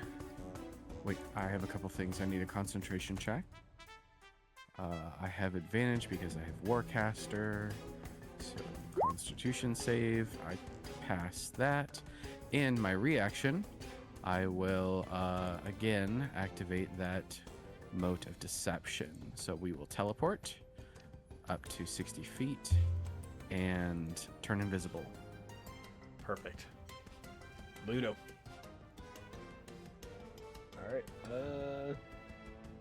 Ludo is going to swim up to right next to Alexian and try another persuasion check. Alexian, I know you're in there. Come on. Come on. Redemption is here. Make that persuasion check. Go ahead and make it with advantage.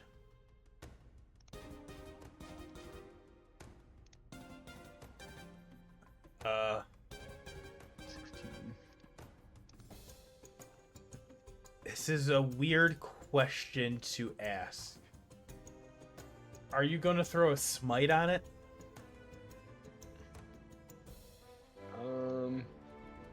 Sure.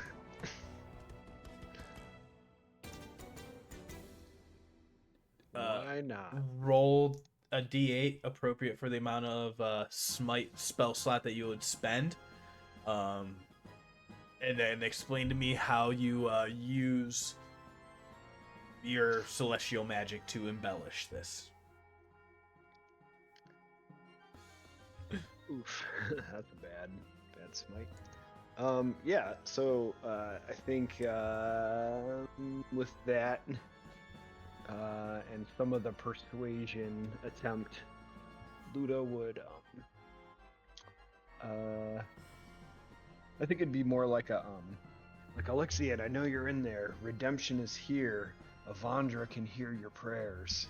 Kind of like imbuing his words with And that the might radiant of Avandra. light erupting from the jewel helps add on to that. So you feel like your persuasion attempts being successful are, you see more body of this mass form slough off and begin to like melt away this external carapace that has formed in this gross form as being affected by your words. And that will be your action. Anything else? I don't think so. But yeah, this way you're still able to get your extra resources in on your persuasion, specifically, being the pally. Yep, that's it. Dagger, back up to you.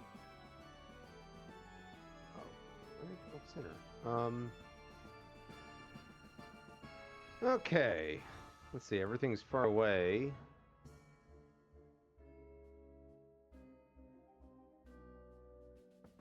Five, 10, 15, 20. I'm walking on water. Can I just start swimming? I don't know what.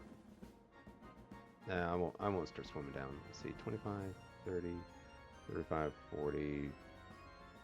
That's 40. 40 movement. Apparently don't have much else to do. Yeah, that's in range. I'm gonna throw some, or at least throw a dagger.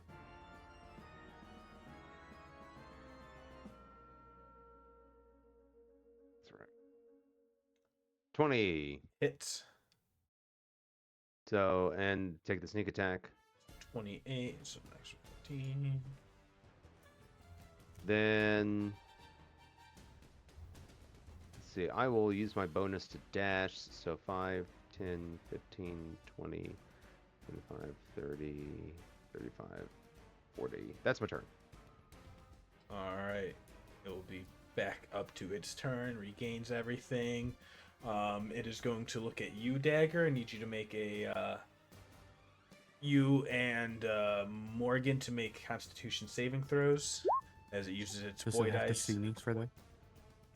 Oh yeah, it cannot see you, so that will be Ludo instead. It'll just be 9 necrotic for DC 17 con, half on a save. Alright.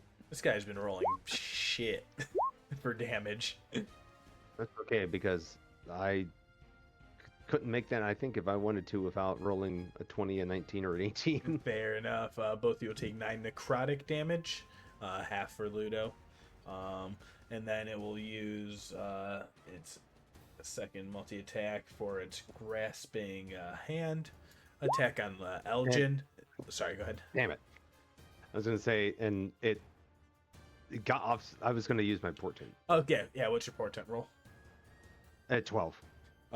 Okay, so that'll be 23 still. Oh, Jesus Christ. I didn't see It that. still hits. Yeah, because it replaces the dice roll, so all the bonuses will still apply. Yeah. I didn't see that until it was too late. Yeah. Oh, good. I'll let you Good hit. save it since I did already hit it, but yeah. So since Yeah, you know, I it's understand alright. better. Yeah. Either way, 13. 13 force on Aljin as he gets squeezed. Yep. Mm-hmm. It's fine. And yep, that is its turn. Aljin. I mean, I hate to be like the one-trick pony, but that's all I really do is get people or things away from us.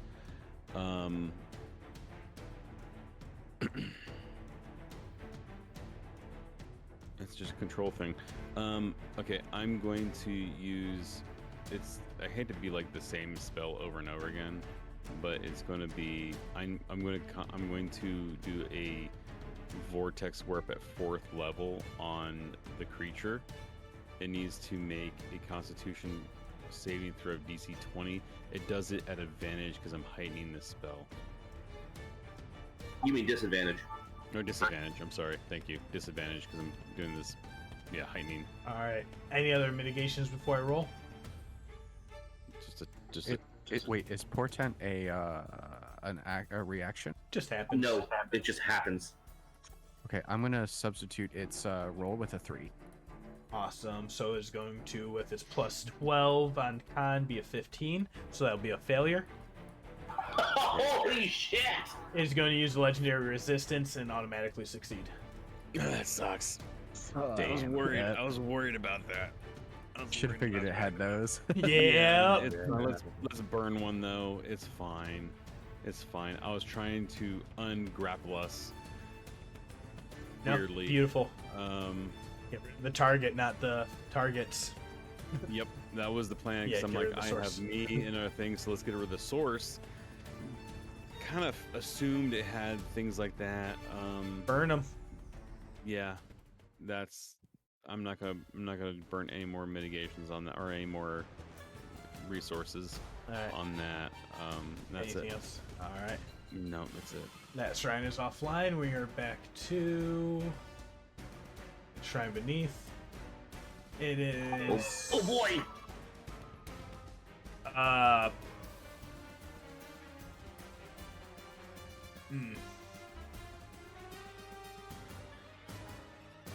It is going to give an effect that cannot be seen immediately. That sucks. Don't like.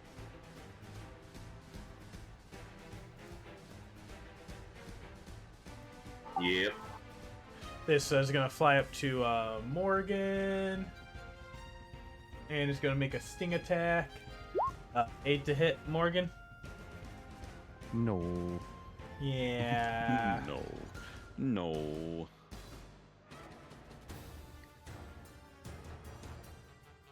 That's its turn. Saeryn, you're up. Saeryn is under the water, floating around this shrine to the Lord of Lies. He's got air, he's holding it in, and he's searching around, trying to find like a similar altar dais type situation where he would pray to the previous 3 gods, like he did at the Changebringer's shrine. Huh? And when he comes upon it, when he finds what should be the altar, I'm assuming there's something there that's like an The Asmodeus altar. dais works, yeah. There's the Yeah, okay. infernal runes. He says a prayer to the Lord of Lies, saying,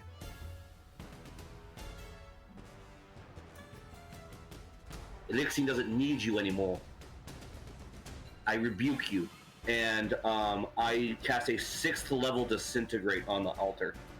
Damn. Is it going to roll a dexterity saving throw? No, it auto fails. Okay, I was going to fail. You were. Oh fuck. That's. I mean, how do you disintegrate it? He can't talk, so he has to pump a subtle spell sorcery point into this. Points his finger at it like he's Yusuke from Yu Hakusho. Yes. And guns the shit out of it. Spirit gun for the win. Spirit gun for the win. Awesome. And non-magical stuff just gets like anything smaller than large just gets evaporated. Anything bigger than that, it's non-magical. It's like a 10-foot chunk gets taken out. It is a calamitous eruption underwater. The way I'm thinking of it is, I don't know if anyone here is familiar with Wheel of Time at all. There's a thing, Balefire, where when it gets hit, it ceases to exist, and it actually had never existed.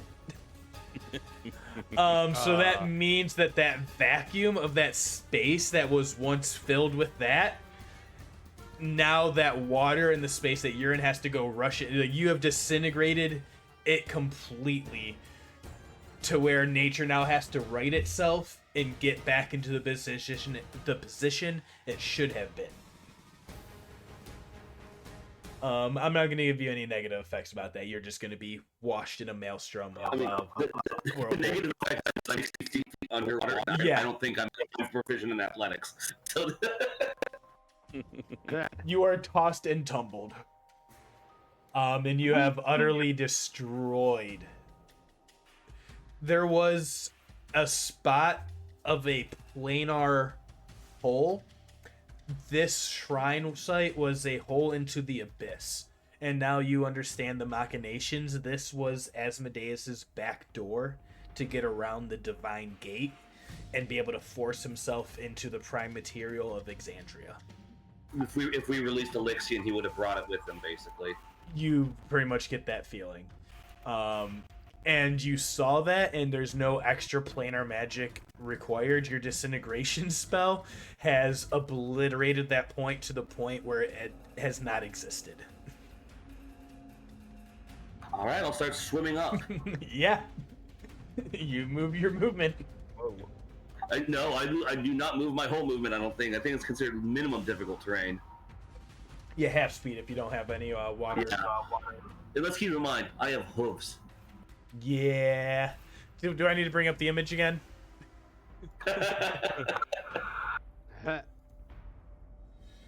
Fat butt underwater. All right. And Spirit gunning the devil. And also, that might have been the strongest magic that has been cast this campaign so far. No, that was Morgen. Morgen did over 100 points of damage, I'm pretty sure. Against Oh yeah, that was a 6th level too, right? Yeah. Or was yours 5th level? No, it was a 5th, but it was a crit. I mean, technically 6th is stronger. We're doing like magnitudes of earthquakes. True. This is probably the highest spell that's been cast. Yeah. Yeah. So like that's why I've always imagined like spells are like earthquake levels of magnitude of difference. So like difference between like a 5 and a 6 is a lot. But still, Morgen was just devastating. Speaking of, I believe that brings us back to Morgan's turn, if that's all Saeryn has. Yep. All right. You remember that 4th level spell slot I regained? Yeah. I'm going to use that to cast Blight against the Saraswar. It is, DC 19 con save? that is a con save it is about to make. Anything I should worry about before I roll? No, nothing's crazy. Or at least not for me, anyway. Yeah, I'm going to use my 14. It does have a plus 12 on this, so it will Oh, well, that's how it works. I would have saved anyway. Okay, so it'll take half for 20. You go to reach out with that necrotic damage, and unfortunately you feel this sorrowful, corrupted form is not going to take any necrotic damage at all. Well, that's a shame. I'll use my bonus action then to heal Aljin again for another 2d6.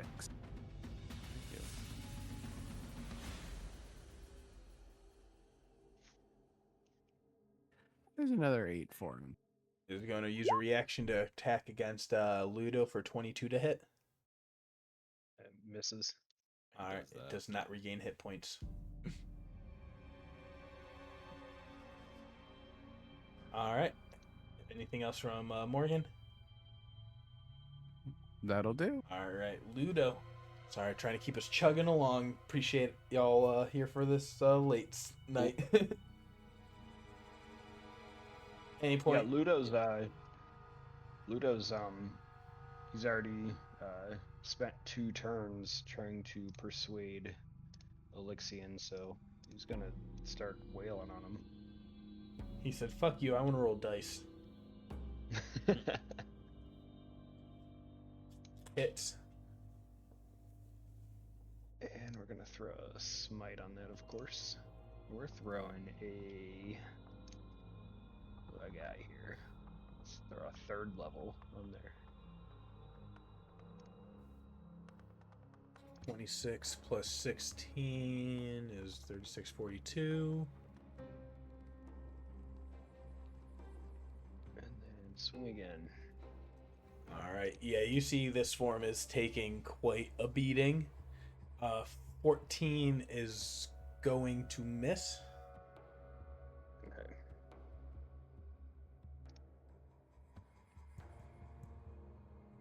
All right.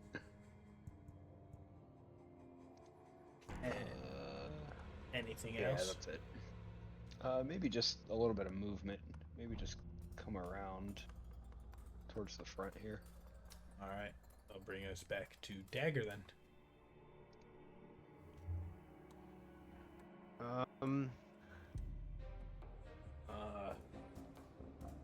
Who's grappled at the moment? Aljin.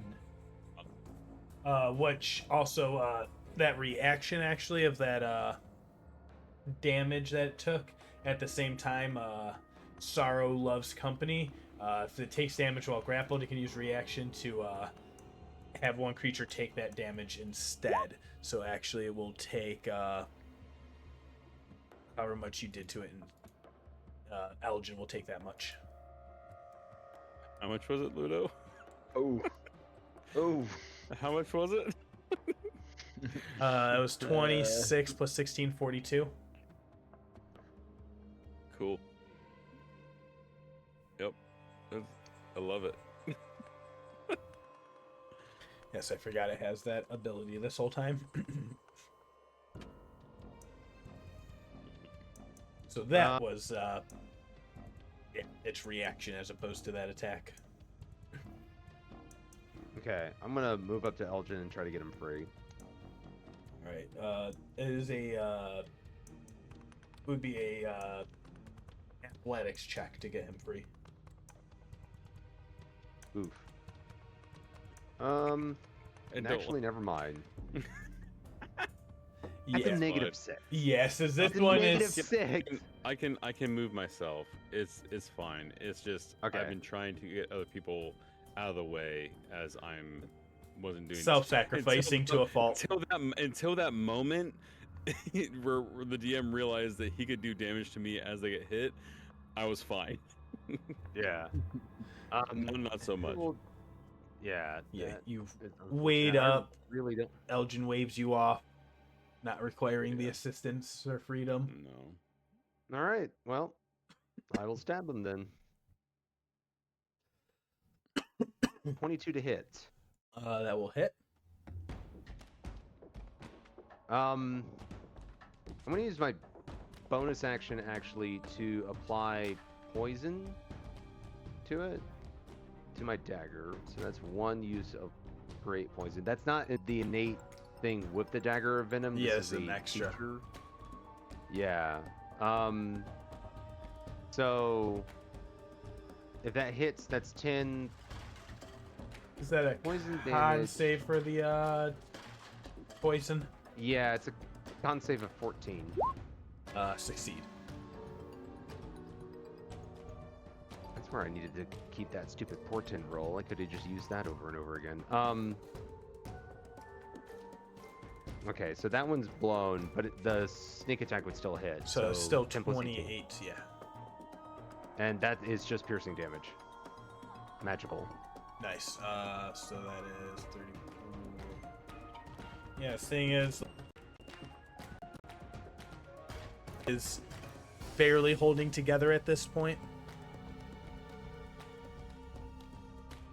Okay. I'm just gonna stick here for the moment, I think, and that will be my turn.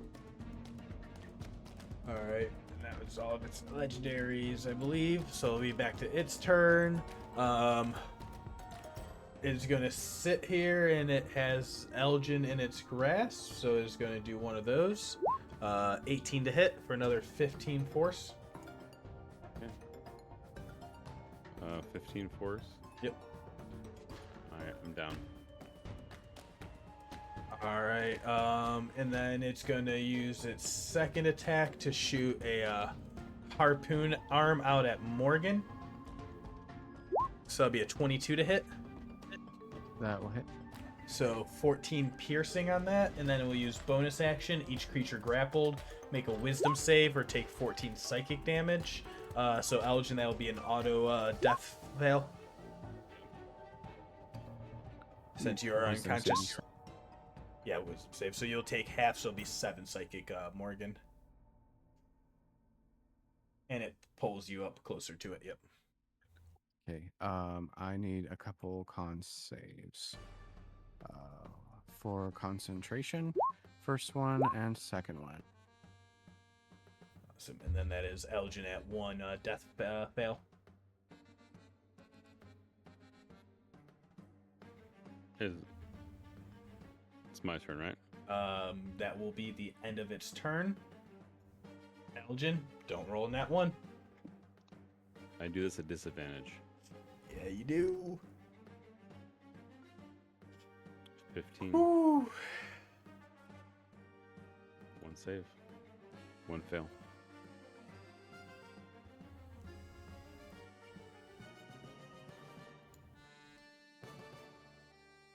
The imp sits there, laughs maniacally. And you can watch him die. And he's going to fly up to Aljin. And he's going to take a sting at advantage at your prone form. That's going to be a hit. 16. Yeah. 2 death fails. What does it look Good. like as you see Aljin take his last breath in the second?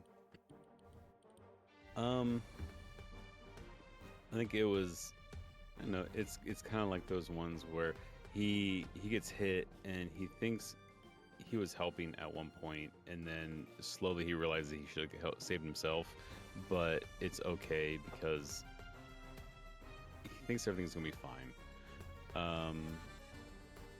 He glances over at the Moonweaver at this moment in her temple and just kind of nods, knowing that he was put here at this point for a reason.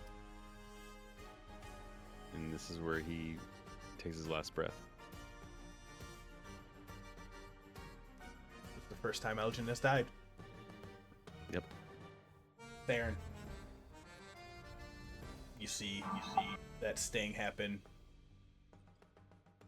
And you see Aljin take his last breath as this battle is clustered around this corrupted form of Lixian.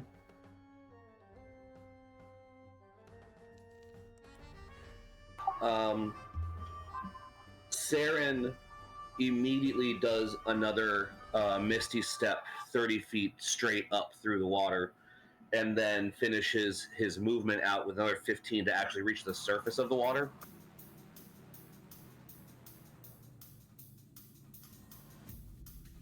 Perfect. You get Please full wait. sight of everything.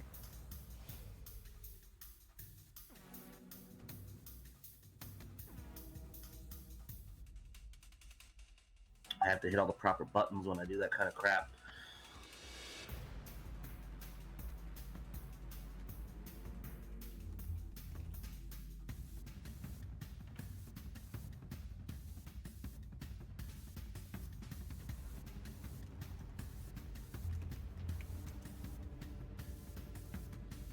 I've just realized that Morgen is Genkai.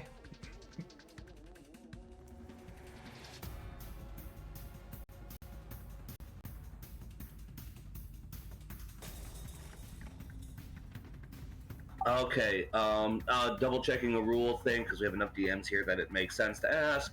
I just used a second level spell as a bonus action. That means that I've used a leveled spell for this turn. Yes, if you miss a step. Yeah, so using an item that casts a spell is also out, right? If it's a leveled one, I believe so, because the Yeah. description of the using items says allows you to cast. That's it. That's the word then. Okay, that means that I have an action. Ugh, fuck. What do I do with an action? Unless it's a homebrew item from the campaign that I worded very poorly, I will allow that as a potential. No, because it's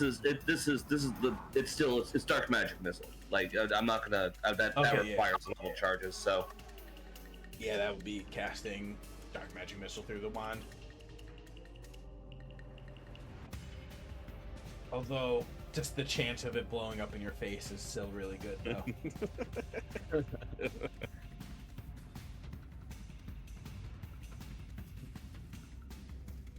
Action. I reach into the bag of scolding. Oh wow! Hey, I need something from here. Come here. Hold Hold on. Stop it. Okay, I found it. Okay, You're talking me. You're talking me. I've had this since we went to that one tavern. Pulls out the potion of possibility we got at the very beginning of the campaign. Yeah. I haven't had a chance to use it, so I'm going to drink this potion of possibility.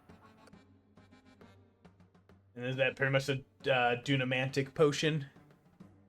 Yep, when you drink this clear potion, you gain 2 fragments of possibility, each of which looks like a tiny grayish bead of energy that follows you around, staying within 1 feet of you. Lasts for 8 hours. When you make an attack roll or ability check or saving throw, you can expend your fragment to roll an additional d20 and choose which of the d20s to use. Alternatively, when an attack roll is made against you, you can expend your fragment to roll a d20 and choose which of the d20s to use, the one you rolled or the one the attacker rolled. Blah, blah, blah, blah, blah. So I get 2 motes of possibility. Hooray.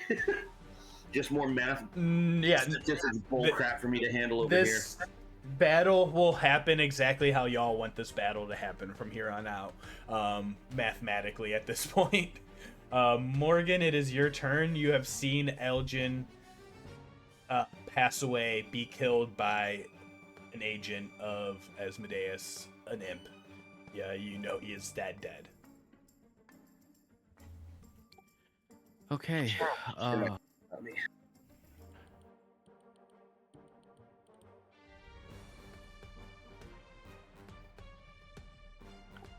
Let's see. I need to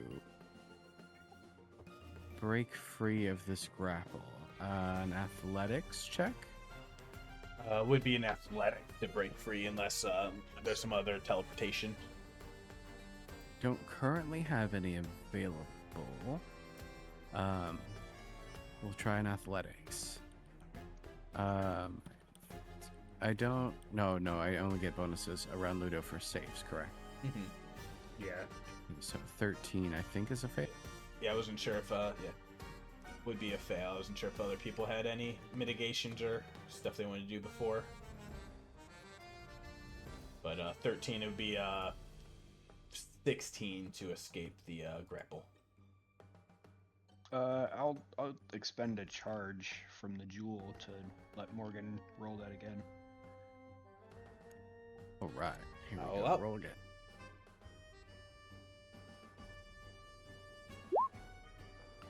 Nope. Even worse. That is a 6. We'll use a bonus action and heal myself for 6. All right. Oh shit. Yep. It can attack now. We'll use a legendary action and we'll make an attack against Ludo. 15 to hit. Misses. It's trying to claw, and you see it's trying to grab at your throat, Ludo, and it's trying to claw that jewel back from you whenever it has this chance. Any bonuses or anything else from Morgen? That bonus, the healing was bonus, sorry, yeah. Yes, it was. All right, back to Ludo. You see your friend Aljin at the monster's feet. You see this creature bloodied and its form decaying in front of your faces.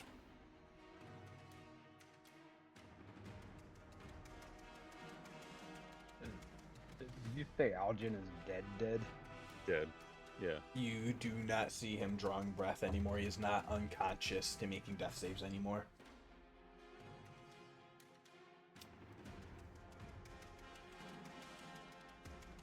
Alright. I think that is probably going to piss Ludo off. Where is your Just a little vengeance bit. for, fucker? Maybe a little bit. Yeah, Ludo just witnessing Morgen trying to escape from the scrapple, and he's going to use a charge from the jewel to teleport Morgen and just move her just 5 feet up, still right next to the creature, and the creature has to do a DC 18 con save. Alright, so it's gonna take 31. A beefy con. yeah, it's gonna take 7 radiant damage. Ooh. You see this form is at the very edge. It is a bulbous inflated meat suit around whatever is lying inside, is the best way I can describe it.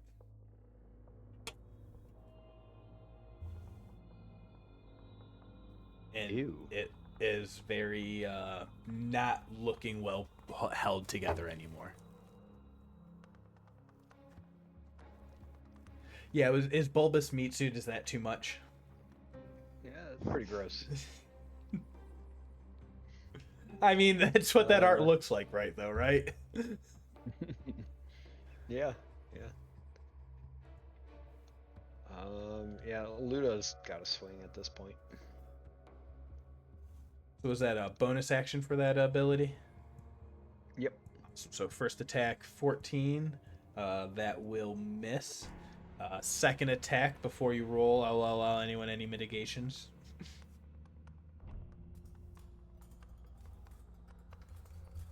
Or just roll ahead.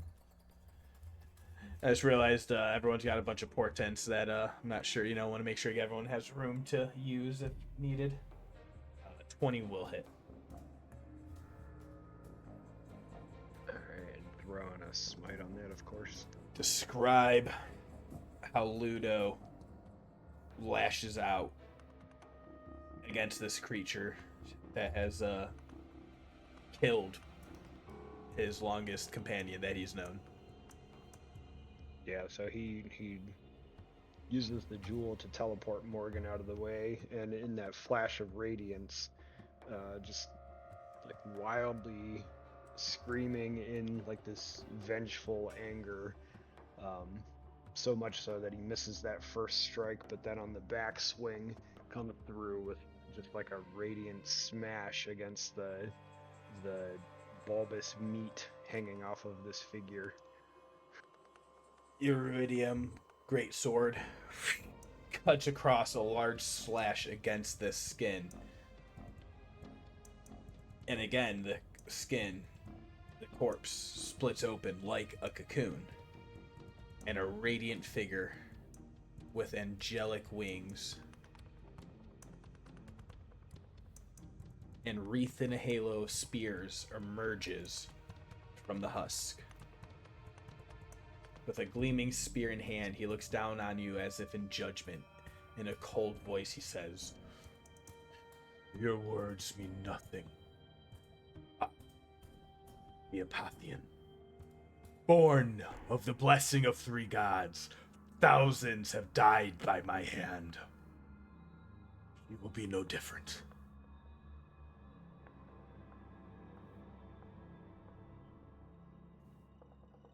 As the next form of the battle engages.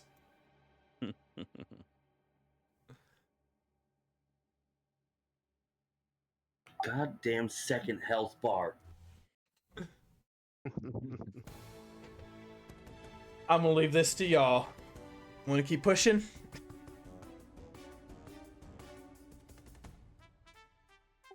I'm cool either way. Yeah, I'm half like, let's stop. I'm half like, well, Saren's here. Let's keep going. I'm good.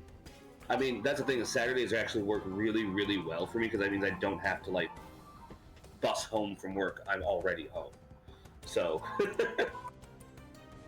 just that hasn't been an option in the past. I don't know. We're here and everyone's feeling good and worth it. At any point, anyone has a tag out card that they are able to play at any point, and we will play it from there. That sound good? Yeah, sure. I mean, Sure. I'm dead, so I don't want to keep anyone here against their will at this point, but it's getting really fucking juicy right now. That will be the end of Ludo's turn.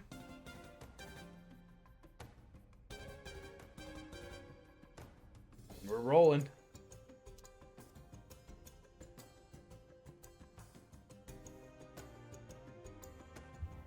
I guess we'll roll on with Dagger.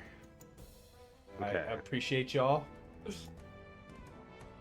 Well, there's a god to stab. This is probably going to be a little bit different. And Seraphim looking motherfucker. Let's see. What crime have I committed other than craving freedom? Why do you not condemn those who left me to rot?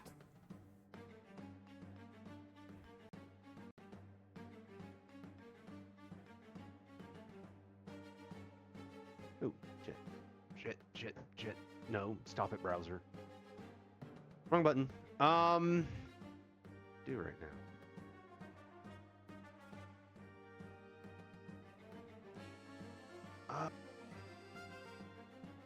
So I'm going to stab with a Dagger of Venom. Got it. 25 to hit, 7 piercing. There's somebody near him, so that'd be 23 damage. That will hit. This is now a Lithian. The Calloused was the original title. I've renamed him to Oathbreaker. But it will hit. As he is shining this divine light, you can add up your damage. You said you're using the dagger again? I'm using the Dagger of Venom, so it's a magical save. weapon. No poison. No poison this time. Okay, never mind.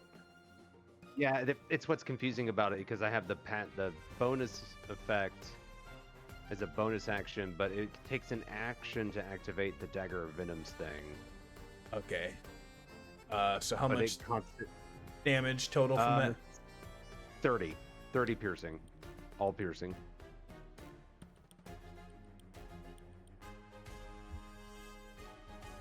Then I will use a bonus action to attack with a Psychic Blade. 24. Will hit.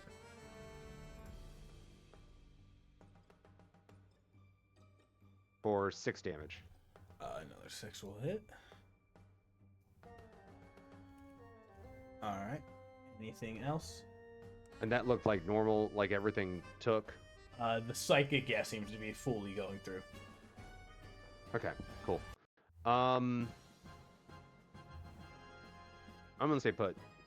At the That's my turn. end of his turn,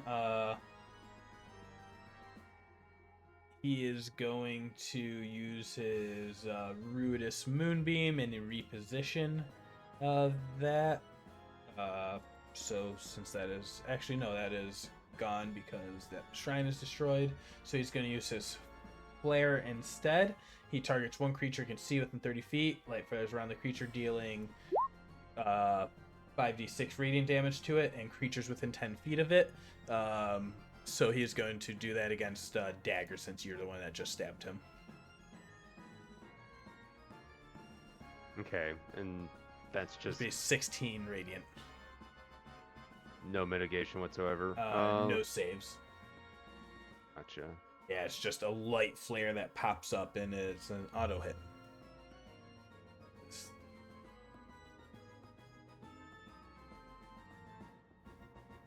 I think I can do anything about that.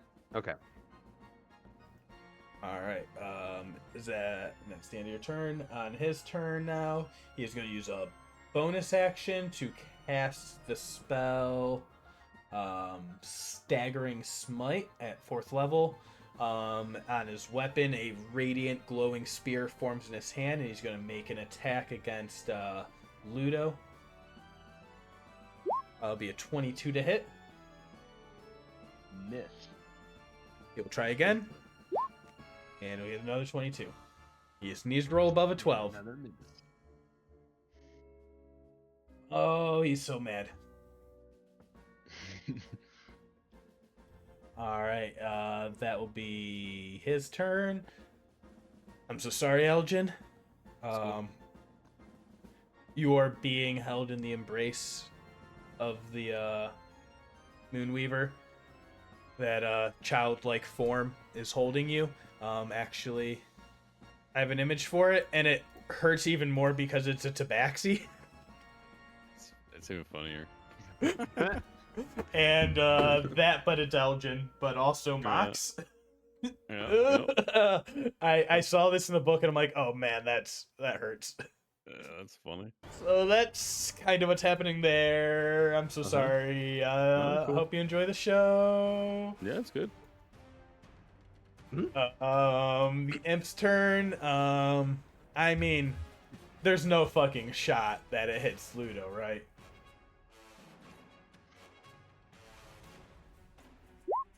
Yeah, of course not. Question about the radiant damage I took. Is that just enemies of Elixion or any unit? What about it The again? flare damage?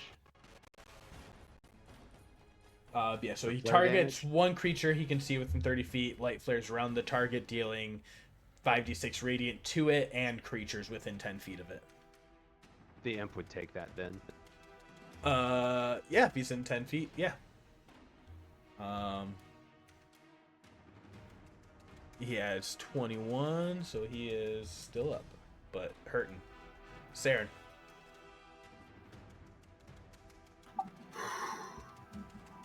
Oh boy, No, Elixir. thank you for the 10 feet limit on that. All right, Elixion.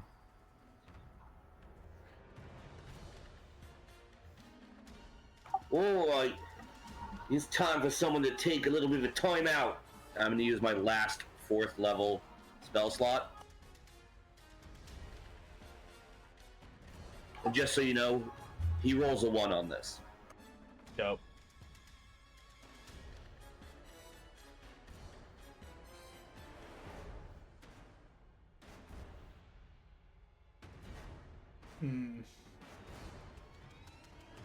Banishment. He will have to use a legendary save. I'm fully aware.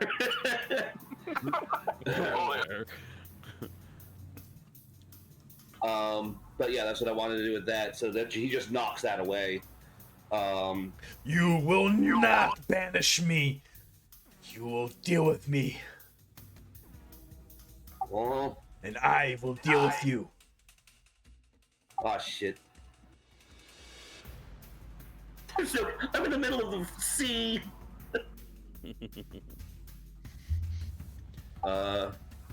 Swim over here. There we go. Just kind of paddling. Ah, shit. Is that the end of your turn? I no longer have the water walk effect applied. So Yeah, I'm you're just kind of, paddling. I'm bobbing. Ooh, does that make you technically prone? Because he's tossing a radiant spear at you, and that's a ranged attack. I think I never thought about this. I think that's going to count you as prone. This is going to be a disadvantaged ranged attack. 13 to hit. Misses. He throws a spear wildly. Because I'm like, well, you're doggy paddling, right?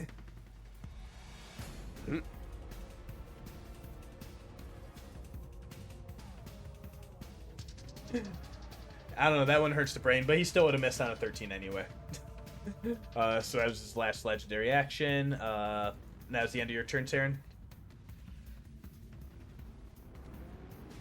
Just double checking.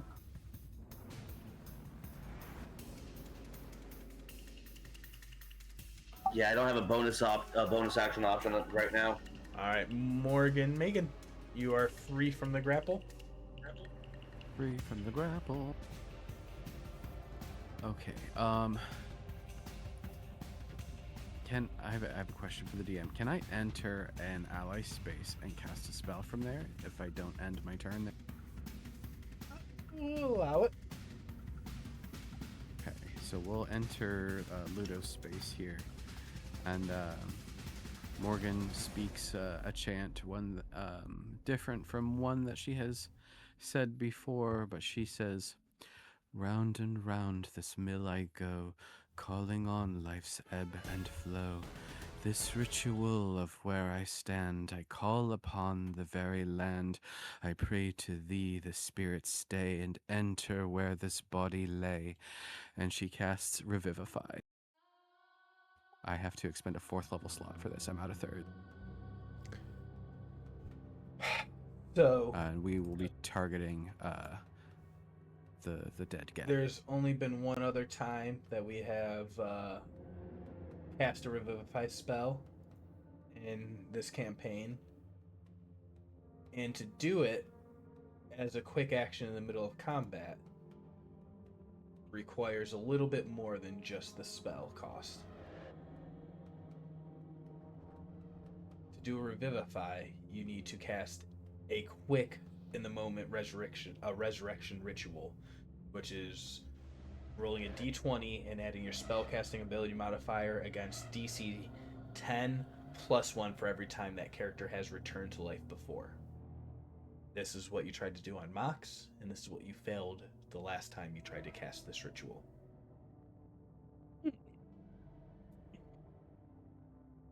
Anything happened before you roll? Morgan rolls an 18. So Morgan, you roll an 18. I'm out of portents. I'm done. Describe the last time you attempted this and life was snatched back from you and claimed by death. What does it look like this time? It's a bittersweet feeling this time around, because like she knows that like last time she had failed, and she kind of carries that guilt as like a burden on her, but she's also learned from that experience, kind of reaching through the door to her mother's domain and ferrying a soul back. It's not something that's supposed to happen, but on occasion, fate might demand so. So she's kind of learned by this point to like read the threads of fate and tug on the right ones and pull him back into this world.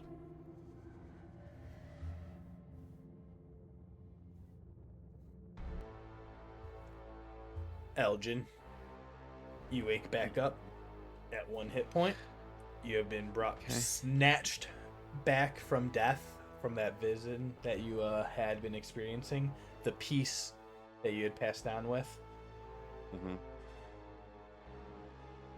Whenever a character is restored to life, the process corrodes a fraction of their vitality, slowly consuming the body until it can no longer sustain life. Each time you're brought back to life by anything other than a true resurrection spell, your constitution score is permanently reduced by 1. And then he takes 10 points of healing, and I move back into my space, probably provoking an attack of opportunity. The imp will attack at you. Yes. Miss. A 17 actually hit. 17. Awesome. 6 piercing, and then make a DC 11 con save. All right, here's the con for the poison. I am in Ludo's range. There's a 13 then, and then the con save for concentration. That'd be a 20. in Awesome. Ludo's So range. that was a 10 in the thing, so you take 6 piercing, 9 poison. I get the bonus from Ludo though, the 3. Yep. Oh, okay, so you succeed. Never mind. So you will only take 6 piercing and then succeed on both counts. Aljin, you're back awake. What does it feel like? Like he had some unfinished business. He was okay with what happened, but wanted to get was watching and wanted to get back if he could, and was trying to communicate with the Moon Weaver of to send him back. So the nod at this point of go ahead is allowable, I think, from the Moonweaver to let him go down. So he's back up. Gives you the gentle nudge back. Even I was brought back by the gods, and still I suffer, and you will feel it too. One more thing on my turn. Perfect.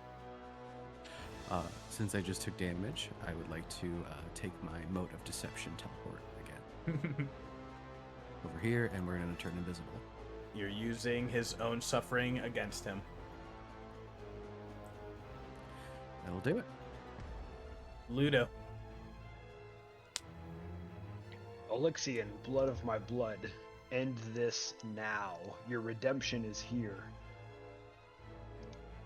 Can I use that as like a persuasion? Yes, you may make that with advantage.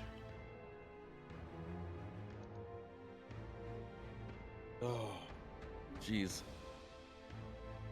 All right. Throwing any funk on it? I'm working on it. Give me a second. Of course. I don't think I can throw my luck over at people though. Oh, he already got the crit. I got it. Never mind then. Good job. I'm asking if he's throwing a smite onto his words. Yep. Yeah, we're throwing that my last 3rd level smite on there. Roll the damage as you would.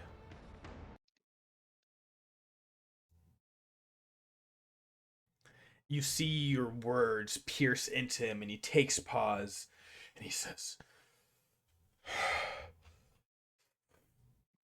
only known the suffering. You do have a way with words. But Jesus. if the world will not pay for the hurt it caused me, then what? What happens next?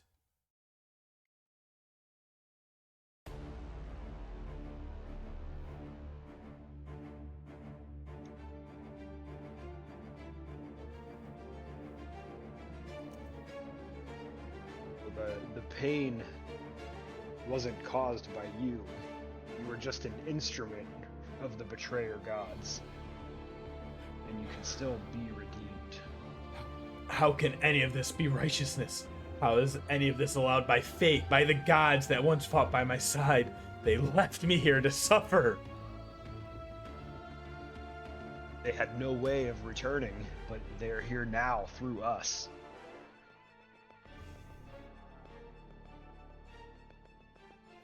And I see you trying, but my hatred still fills me with rage, and I still want to hurt you. And he will use his reaction that he earned from the Infernal Shrine earlier. He still has it. He's going to cast Hellish Rebuke on you for the attack back. So you need to make a dexterity save, as flames will wreath you. If you can attack him with words, he'll attack back. We're getting really 6. silly. And that will be just a hellish rebuke. Oh my god, there's so many things. Was it? I can't remember if it's a 2d10 or 3d10. I'm trying to find it. I used to have it. I forget. I'm seeing 2d10 unless you're upcasting it. Just a 2d10.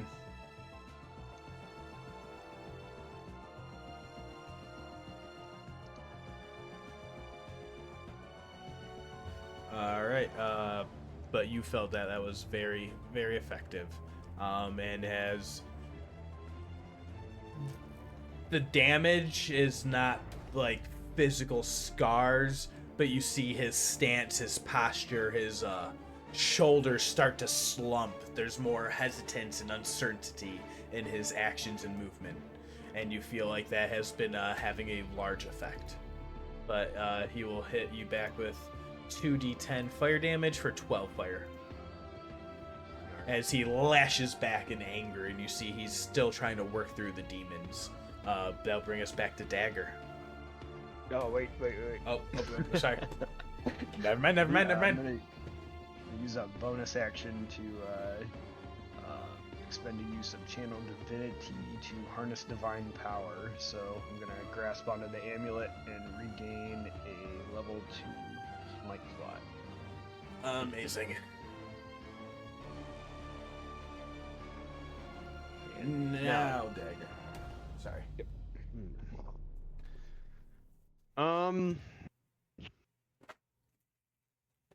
I think I'm just gonna attack.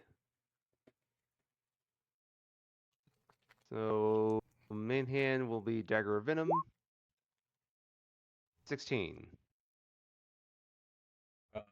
Will miss.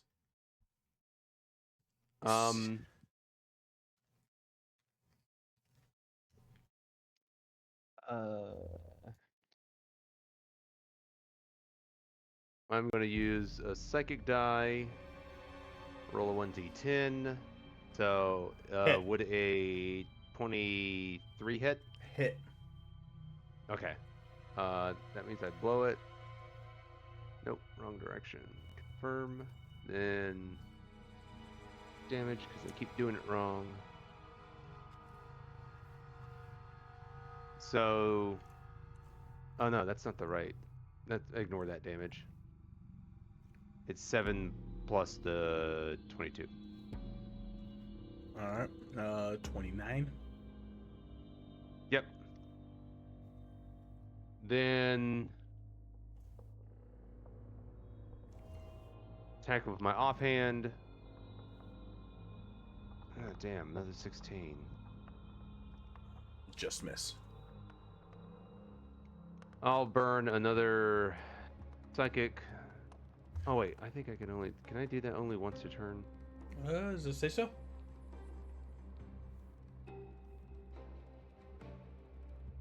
Oh.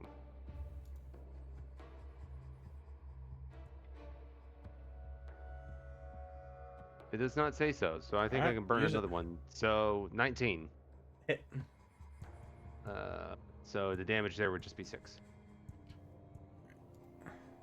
You see his form is fading and starting to flicker and reveal yet another smaller, weaker, more vulnerable form that exists within himself. 3 health bars. That's my turn. He says, "Fine.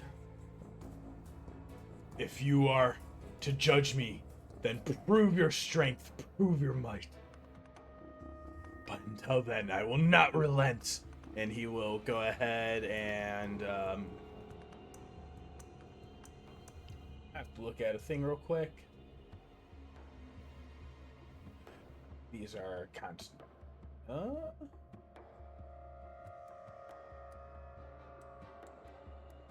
Okay, he's going to make an attack with his radiant spear with against Dagger. Sorry, I'd say too many words. It'll be 23 to hit, Disadvantage. 12 instead. 12 does not hit. He is going to lash out at Ludo instead. He's going to burn. No, he still has that spell, so he's going to attack Ludo with a 22 to hit and miss. Yes. And that is all he has, because he still has that one smite spell up that he hasn't been able to burn, because he hasn't landed a hit. I'll regain it, and that will be Aljin. And you see this guy is teetering. You have just been revived back to life by Morgen's magic. There's an Teetering, you cackling at your ear. Oh, I hate everything about all those people. Jeez, it all is terrible.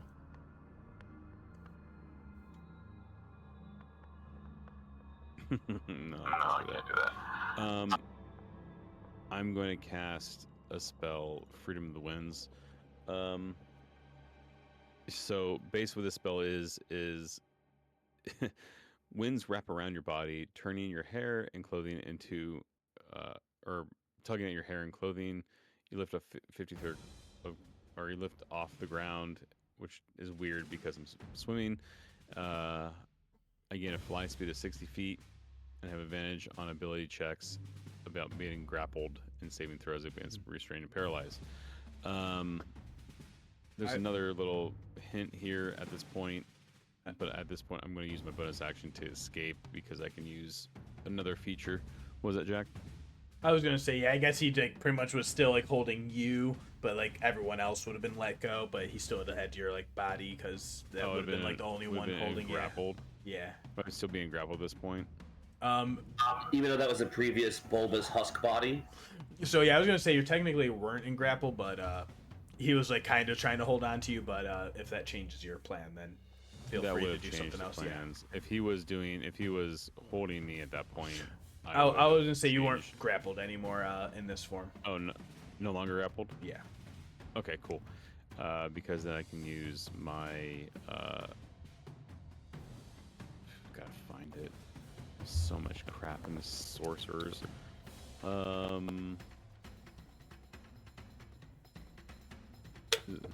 not it. There's one where I get to move. There it is. Temperist magic as a bonus action. So if I'm not being grappled, I get to move 10 feet away from him without provoking opportunity attacks. So 5, it's 10 feet. 10 feet of movement without provoking opportunity attacks. Mm-hmm.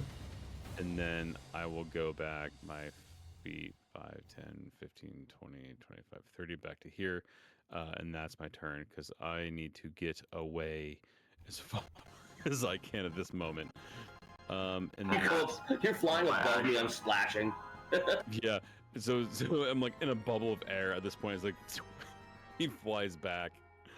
Tell I guess, yeah, that's it. That's all. Moving back to where Saeryn is. Yeah, I was gonna say this imp can't really fly away because it will get smashed by Ludo if it does so. So it's just gonna attack you with a 23 to hit and still miss. Jesus. All right, Saeryn.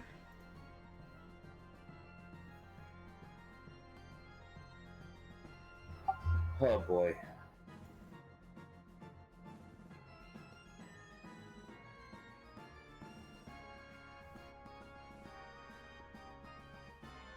Oh fuck.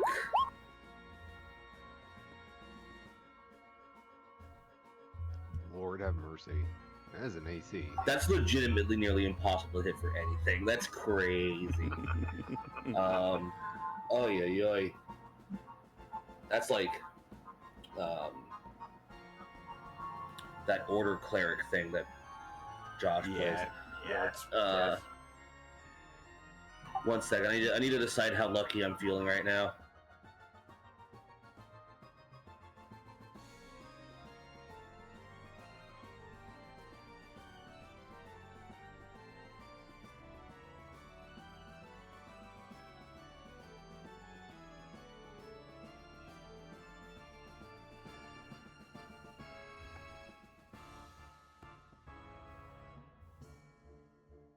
Oh man, you know what they say. Resources you don't use were wasted resources. Yeah, huh?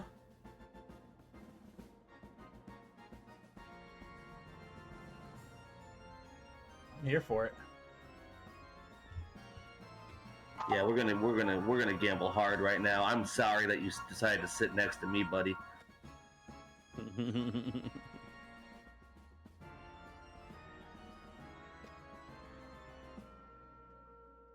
Okay, here we go.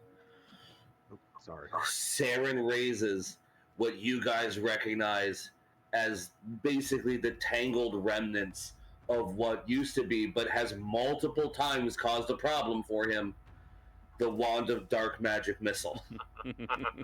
Yes. He points it at Elixion.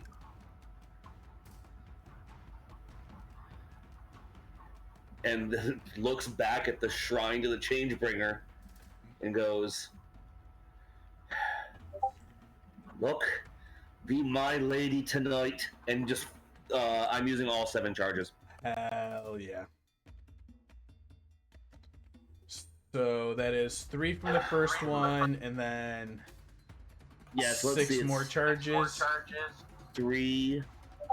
Yes, 6 more charges. Each target 3. Creates 1 more dart. So we're going to 10. 10 shots. Give me 10 d20 rolls. This is Jim's Dark Magic Missiles.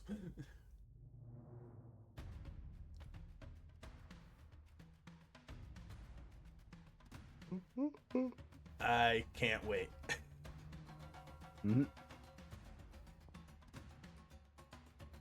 don't even know if any of these are going to hit. That's the other problem. It But is. as far as I know, a 17 on Elixion. I said just misses on a 16, but technically 17 just misses. Sorry. No problem.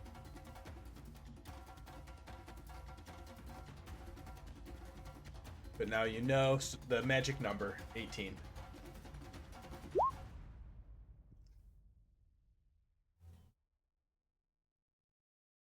All right, here comes 2d4 force. Alright. Yeah, let's you just roll out as needed.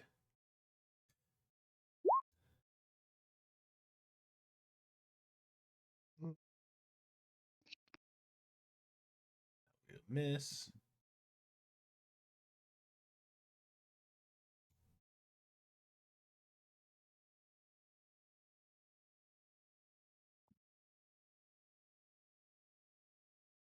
One second. Yeah, say if you want, you could like also just like roll out all the attacks and then we'll figure out damage dice rolled if needed. Yeah, and also like mitigations on some of them because I have I still have stuff that pulls. But let's see. Yeah, I'll just do 7 more and then we'll figure it out from there. Yeah, perfect. Yeah, like if there's any numbers needed adjusting. Or if you hit a nat 1 and you're like, I'm gonna use that lucky.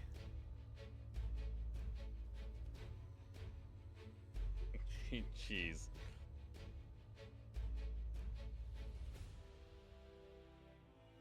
Was that 7?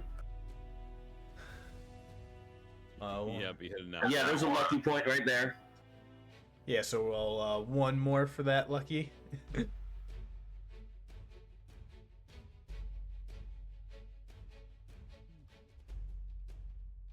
Alright, that'll turn that one into a miss. So you shot 10 Turn of that one them. into a miss. Well, I thought the 23 doesn't hit. No, so you turned the miss into a hit, sorry. Okay. Whew. Phew. No, so 1, and also 2, 3. Yeah, go ahead.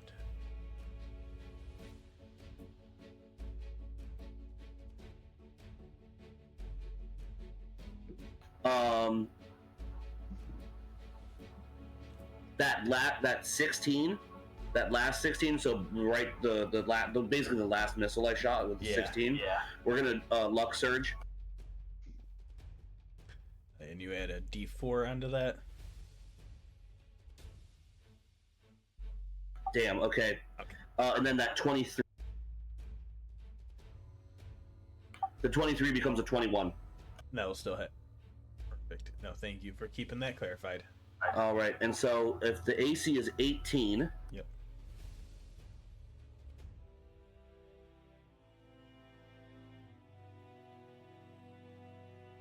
Five hits.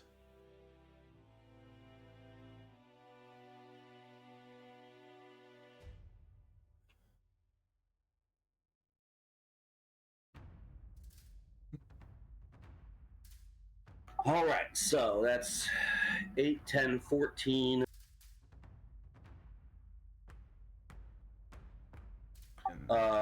17 force damage total. All of that for 17 force damage. Jim's dark magic missile just doesn't actually happen to be very good when you upcast it. There is one final roll. When you use the wand of dark magic missile and you expend all charges, you have to roll a d20. If you roll a 1, it disintegrates in your hands. This is the most important roll. Amazing. A barrage of missiles fire at the form of Elixion, where it forms into a giant dust smoke cloud. It's like that anime moment where, like, surely that's it. Surely this is enough.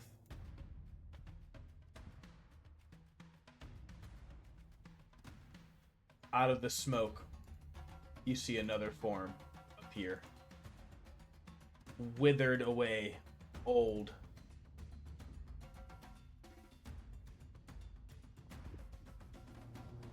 His angelic form falls, striking the ground in a golden starburst. Its gleaming feathers crumble to ash as Elixion rises yet again. Before you, hunched and weary, is an old, haggard man. His gray hair falls over his face in loose strands, and he snarls as he readies his spear and his shield. How could the gods ever forgive me for what I have done? Too old for redemption. The omens of rudeness haunt me now as they did many moons ago. Give me the peaceful death I deserve.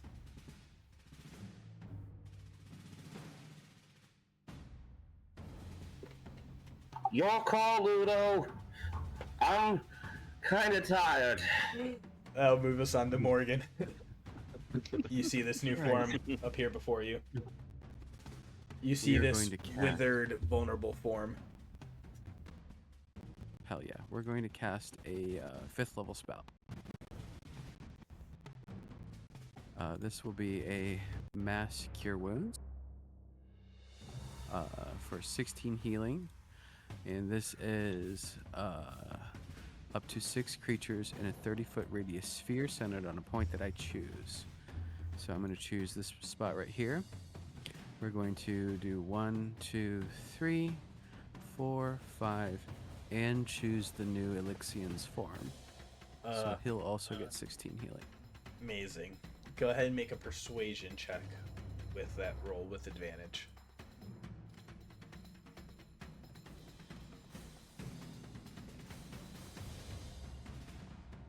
I got to take 2 off that because I'm rolling off my roll 20 sheet, so 17.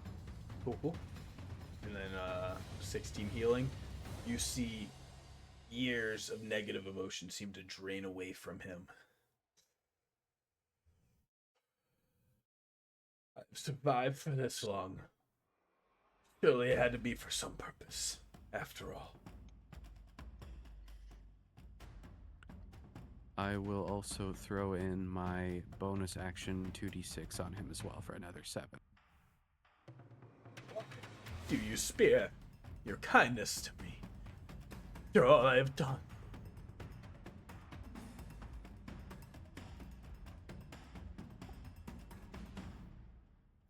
You still have time to atone. Redemption is right around the corner. Just trust us. The world has moved on beyond me. There is no place in it for a bitter man such as I.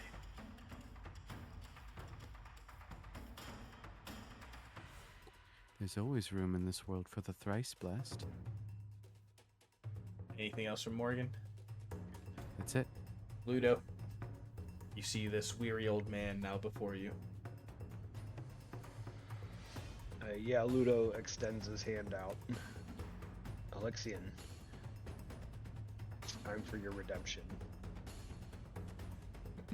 But what of the vengeance you have sworn?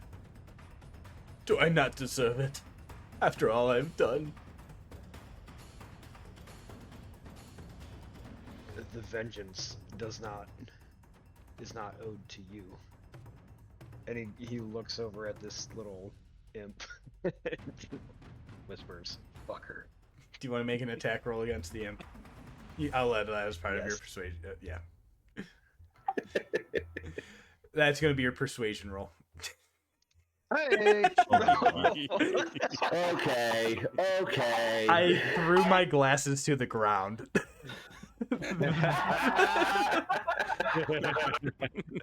That's the reaction. Cancel that. No, I'm kidding. You freaking trunks him. Jesus fucking Christ. I've rolled so many crits with this Ruidium Greatsword. I mean, that imp is smashed. How do you send that back to the hells with all the fury that you have? I think he just, as he's reaching out to offer redemption to Alexian, in that one fell swoop, it's just like a crushing blow with this giant Ruidium blade, and it just smashes this imp down beyond, like, it's so forceful that the blade itself doesn't, like, you would think a typical enemy, it would almost like split the enemy in half, but just the sheer force, it almost just like crushes this imp into non-existence. Splatter. And you see the first time a smile sprout over the face of this old man. I have wanted to do that for the longest time.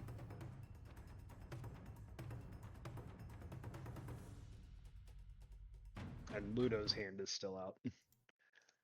He goes to reach out and grab your hand. Dagger. It's up to you. I'm just going to sort of watch as things unfold. He looks at you. You stand poised, a blade in the dark. What is your judgment? Do I seem worthy of redemption after all?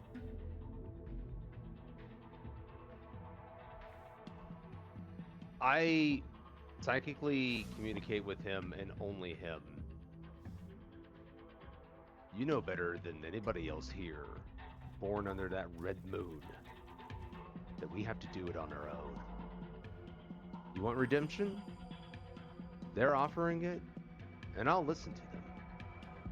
But why don't you go do it for your damn self? And he looks at you. And he speaks out loud. Well, it seems maybe you weren't so alone in this after all. Nor were you. I can see that now. And you have activated my final form. No. He seems Alexian. to disarm and give off a weary thing. Like a weary stance and like put himself at ease. I have been sitting in my rage, my hate, my sorrow for so long. I haven't known anything ever since. What is left of the world that I once knew? Heard the echoes of the most beautiful songs and the most beautiful things from the surface. Laughter, joy. I wish to see them again.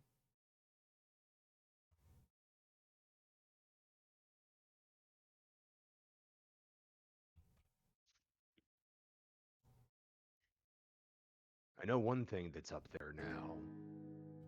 A world that isn't invaded by the demons and devils every damn day. I envy those who know that world. It made me angry for so long, knowing that they didn't have to suffer like I did.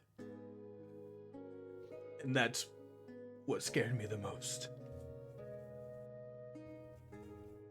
That you succeeded?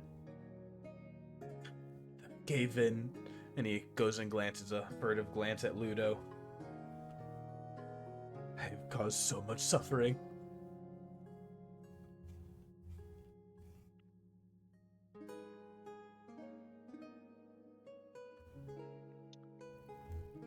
Dagger takes a look at some of his weapons, and he looks at Ludo with that giant sword, and looks over at Morgen and remembers how basically one shot that rival of hers, and looks at Aljin and Saeryn.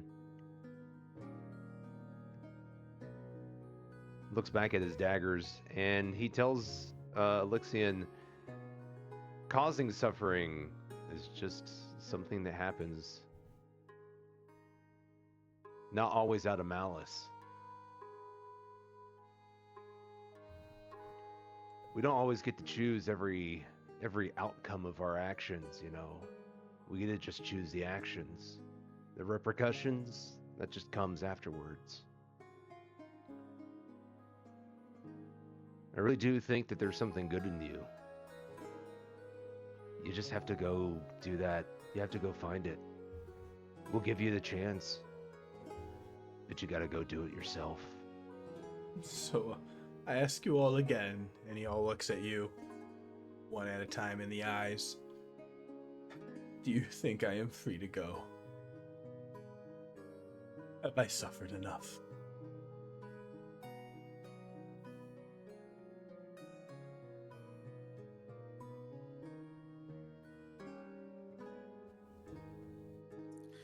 I think you've earned your rest. I believe you are free to go.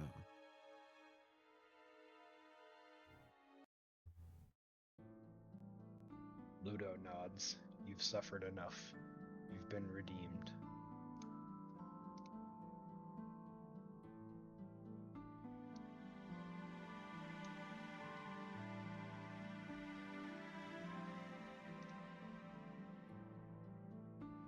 Aljin also nods, kind of like at this point, looking real wiped out, but nods also. He does a nod and points to you. I'm sorry about that, kiddo. Yeah, I guess it happens. I mean, he's kind of like you weren't yourself.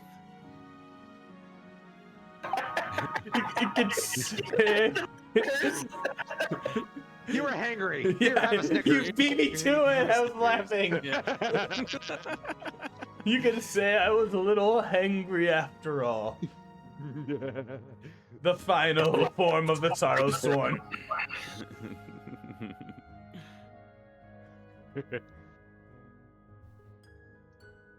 Well, with that, I mean, he didn't kill him. It was the imp, really. It was the He just dropped him. Yeah, that's a good point. once again, I am absolved of any wrongdoing.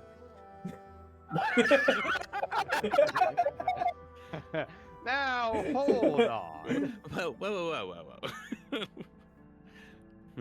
Don't think too fast on that now. Go out, out and do something good before you say that.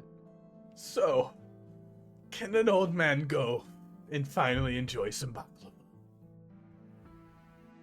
Ah, now you're talking my language. It was a nice, rare delicacy back in the land where I came from.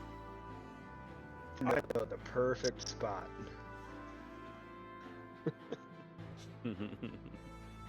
I'm gonna do it. Can I roll an insight check? Insight check. Who else wants to roll an insight check? Sure. I'm too tired. 19. A fucking 8. God damn it. Ludo, what's your feeling? What's your read on the mold man? I think Ludo finally feels like we've peeled back all the layers of the corruption, and we've gotten to the actual true heart of Elixion. The heart of stone, I was calling myself. I never thought I deserved such forgiveness and grace. But if you let an old man one more round, I think I would like to feel the sun once again. Please, let us leave this cursed place. Tears running down his face as a smile of relief comes over him. Yes, let's.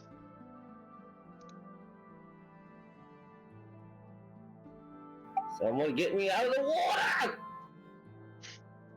So, we're supposed to enter into what is an escape from the Netherdeep. Without the power of the Apathian to sustain it, the Netherdeep begins to collapse.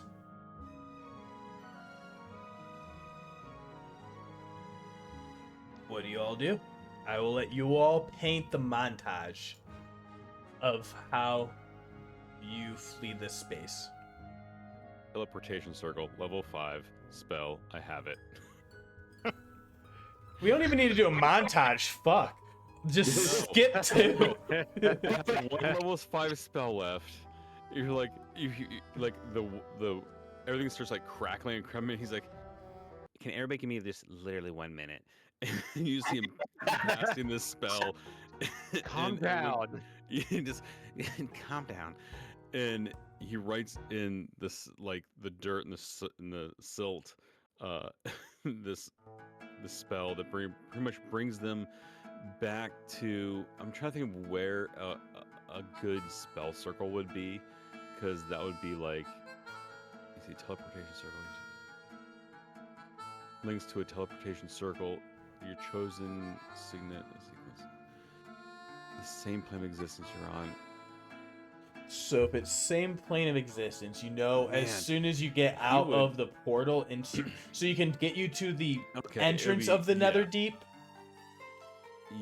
Yeah, that would have to be the point of he would be able to cast it to the portal of the Netherdeep.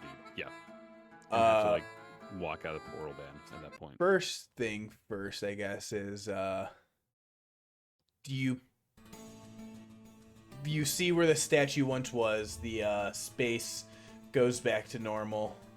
We're going to do this so it's not as scary anymore.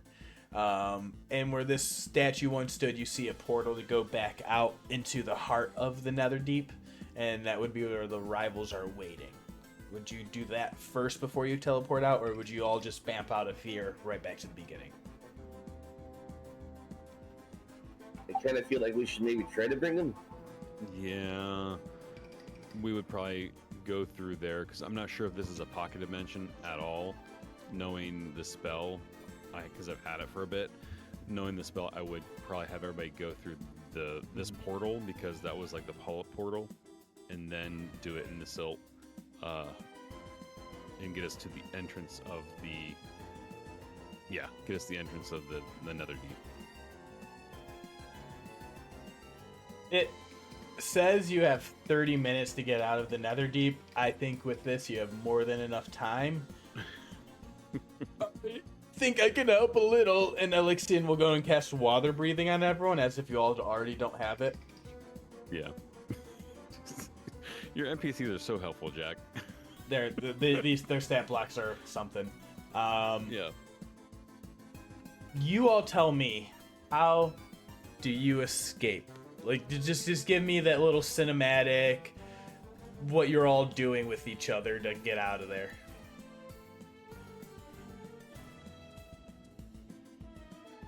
like I said, Aljin's like, we get to this point, Aljin's like, give me a few seconds.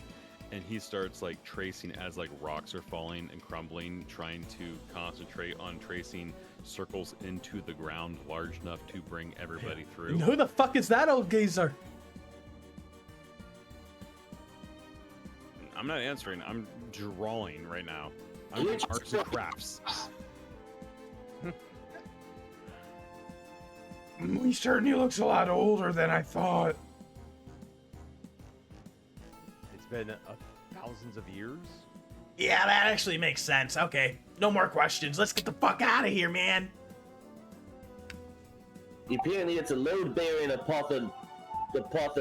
Son of a bitch. What was the name? Yeah, the Apathian, they called me. Yeah, apparently it was a load-bearing apothon. So now everything's gonna fall apart. We gotta go. I open the portal. The teleportation circle. You go back to Kalmaro. Oh, This is nope, not that one. Where are we? I don't even have this map What- ready anymore. Shit, sorry guys, I miscalculated. Oh fuck! it's the Fey Realms. One Single of second. existence. Just one over. Close enough. What we're gonna say for the sake of this, you all teleport away in a whoosh of teleportation magic. You have Elixion. You have found your way up to the surface eventually. We will allow that to happen, and this, it's a nice little cute scene of just Elixion walking through the streets, enjoying life, enjoying the song, the warmth, feeling happiness. Finally, a free man who has earned redemption.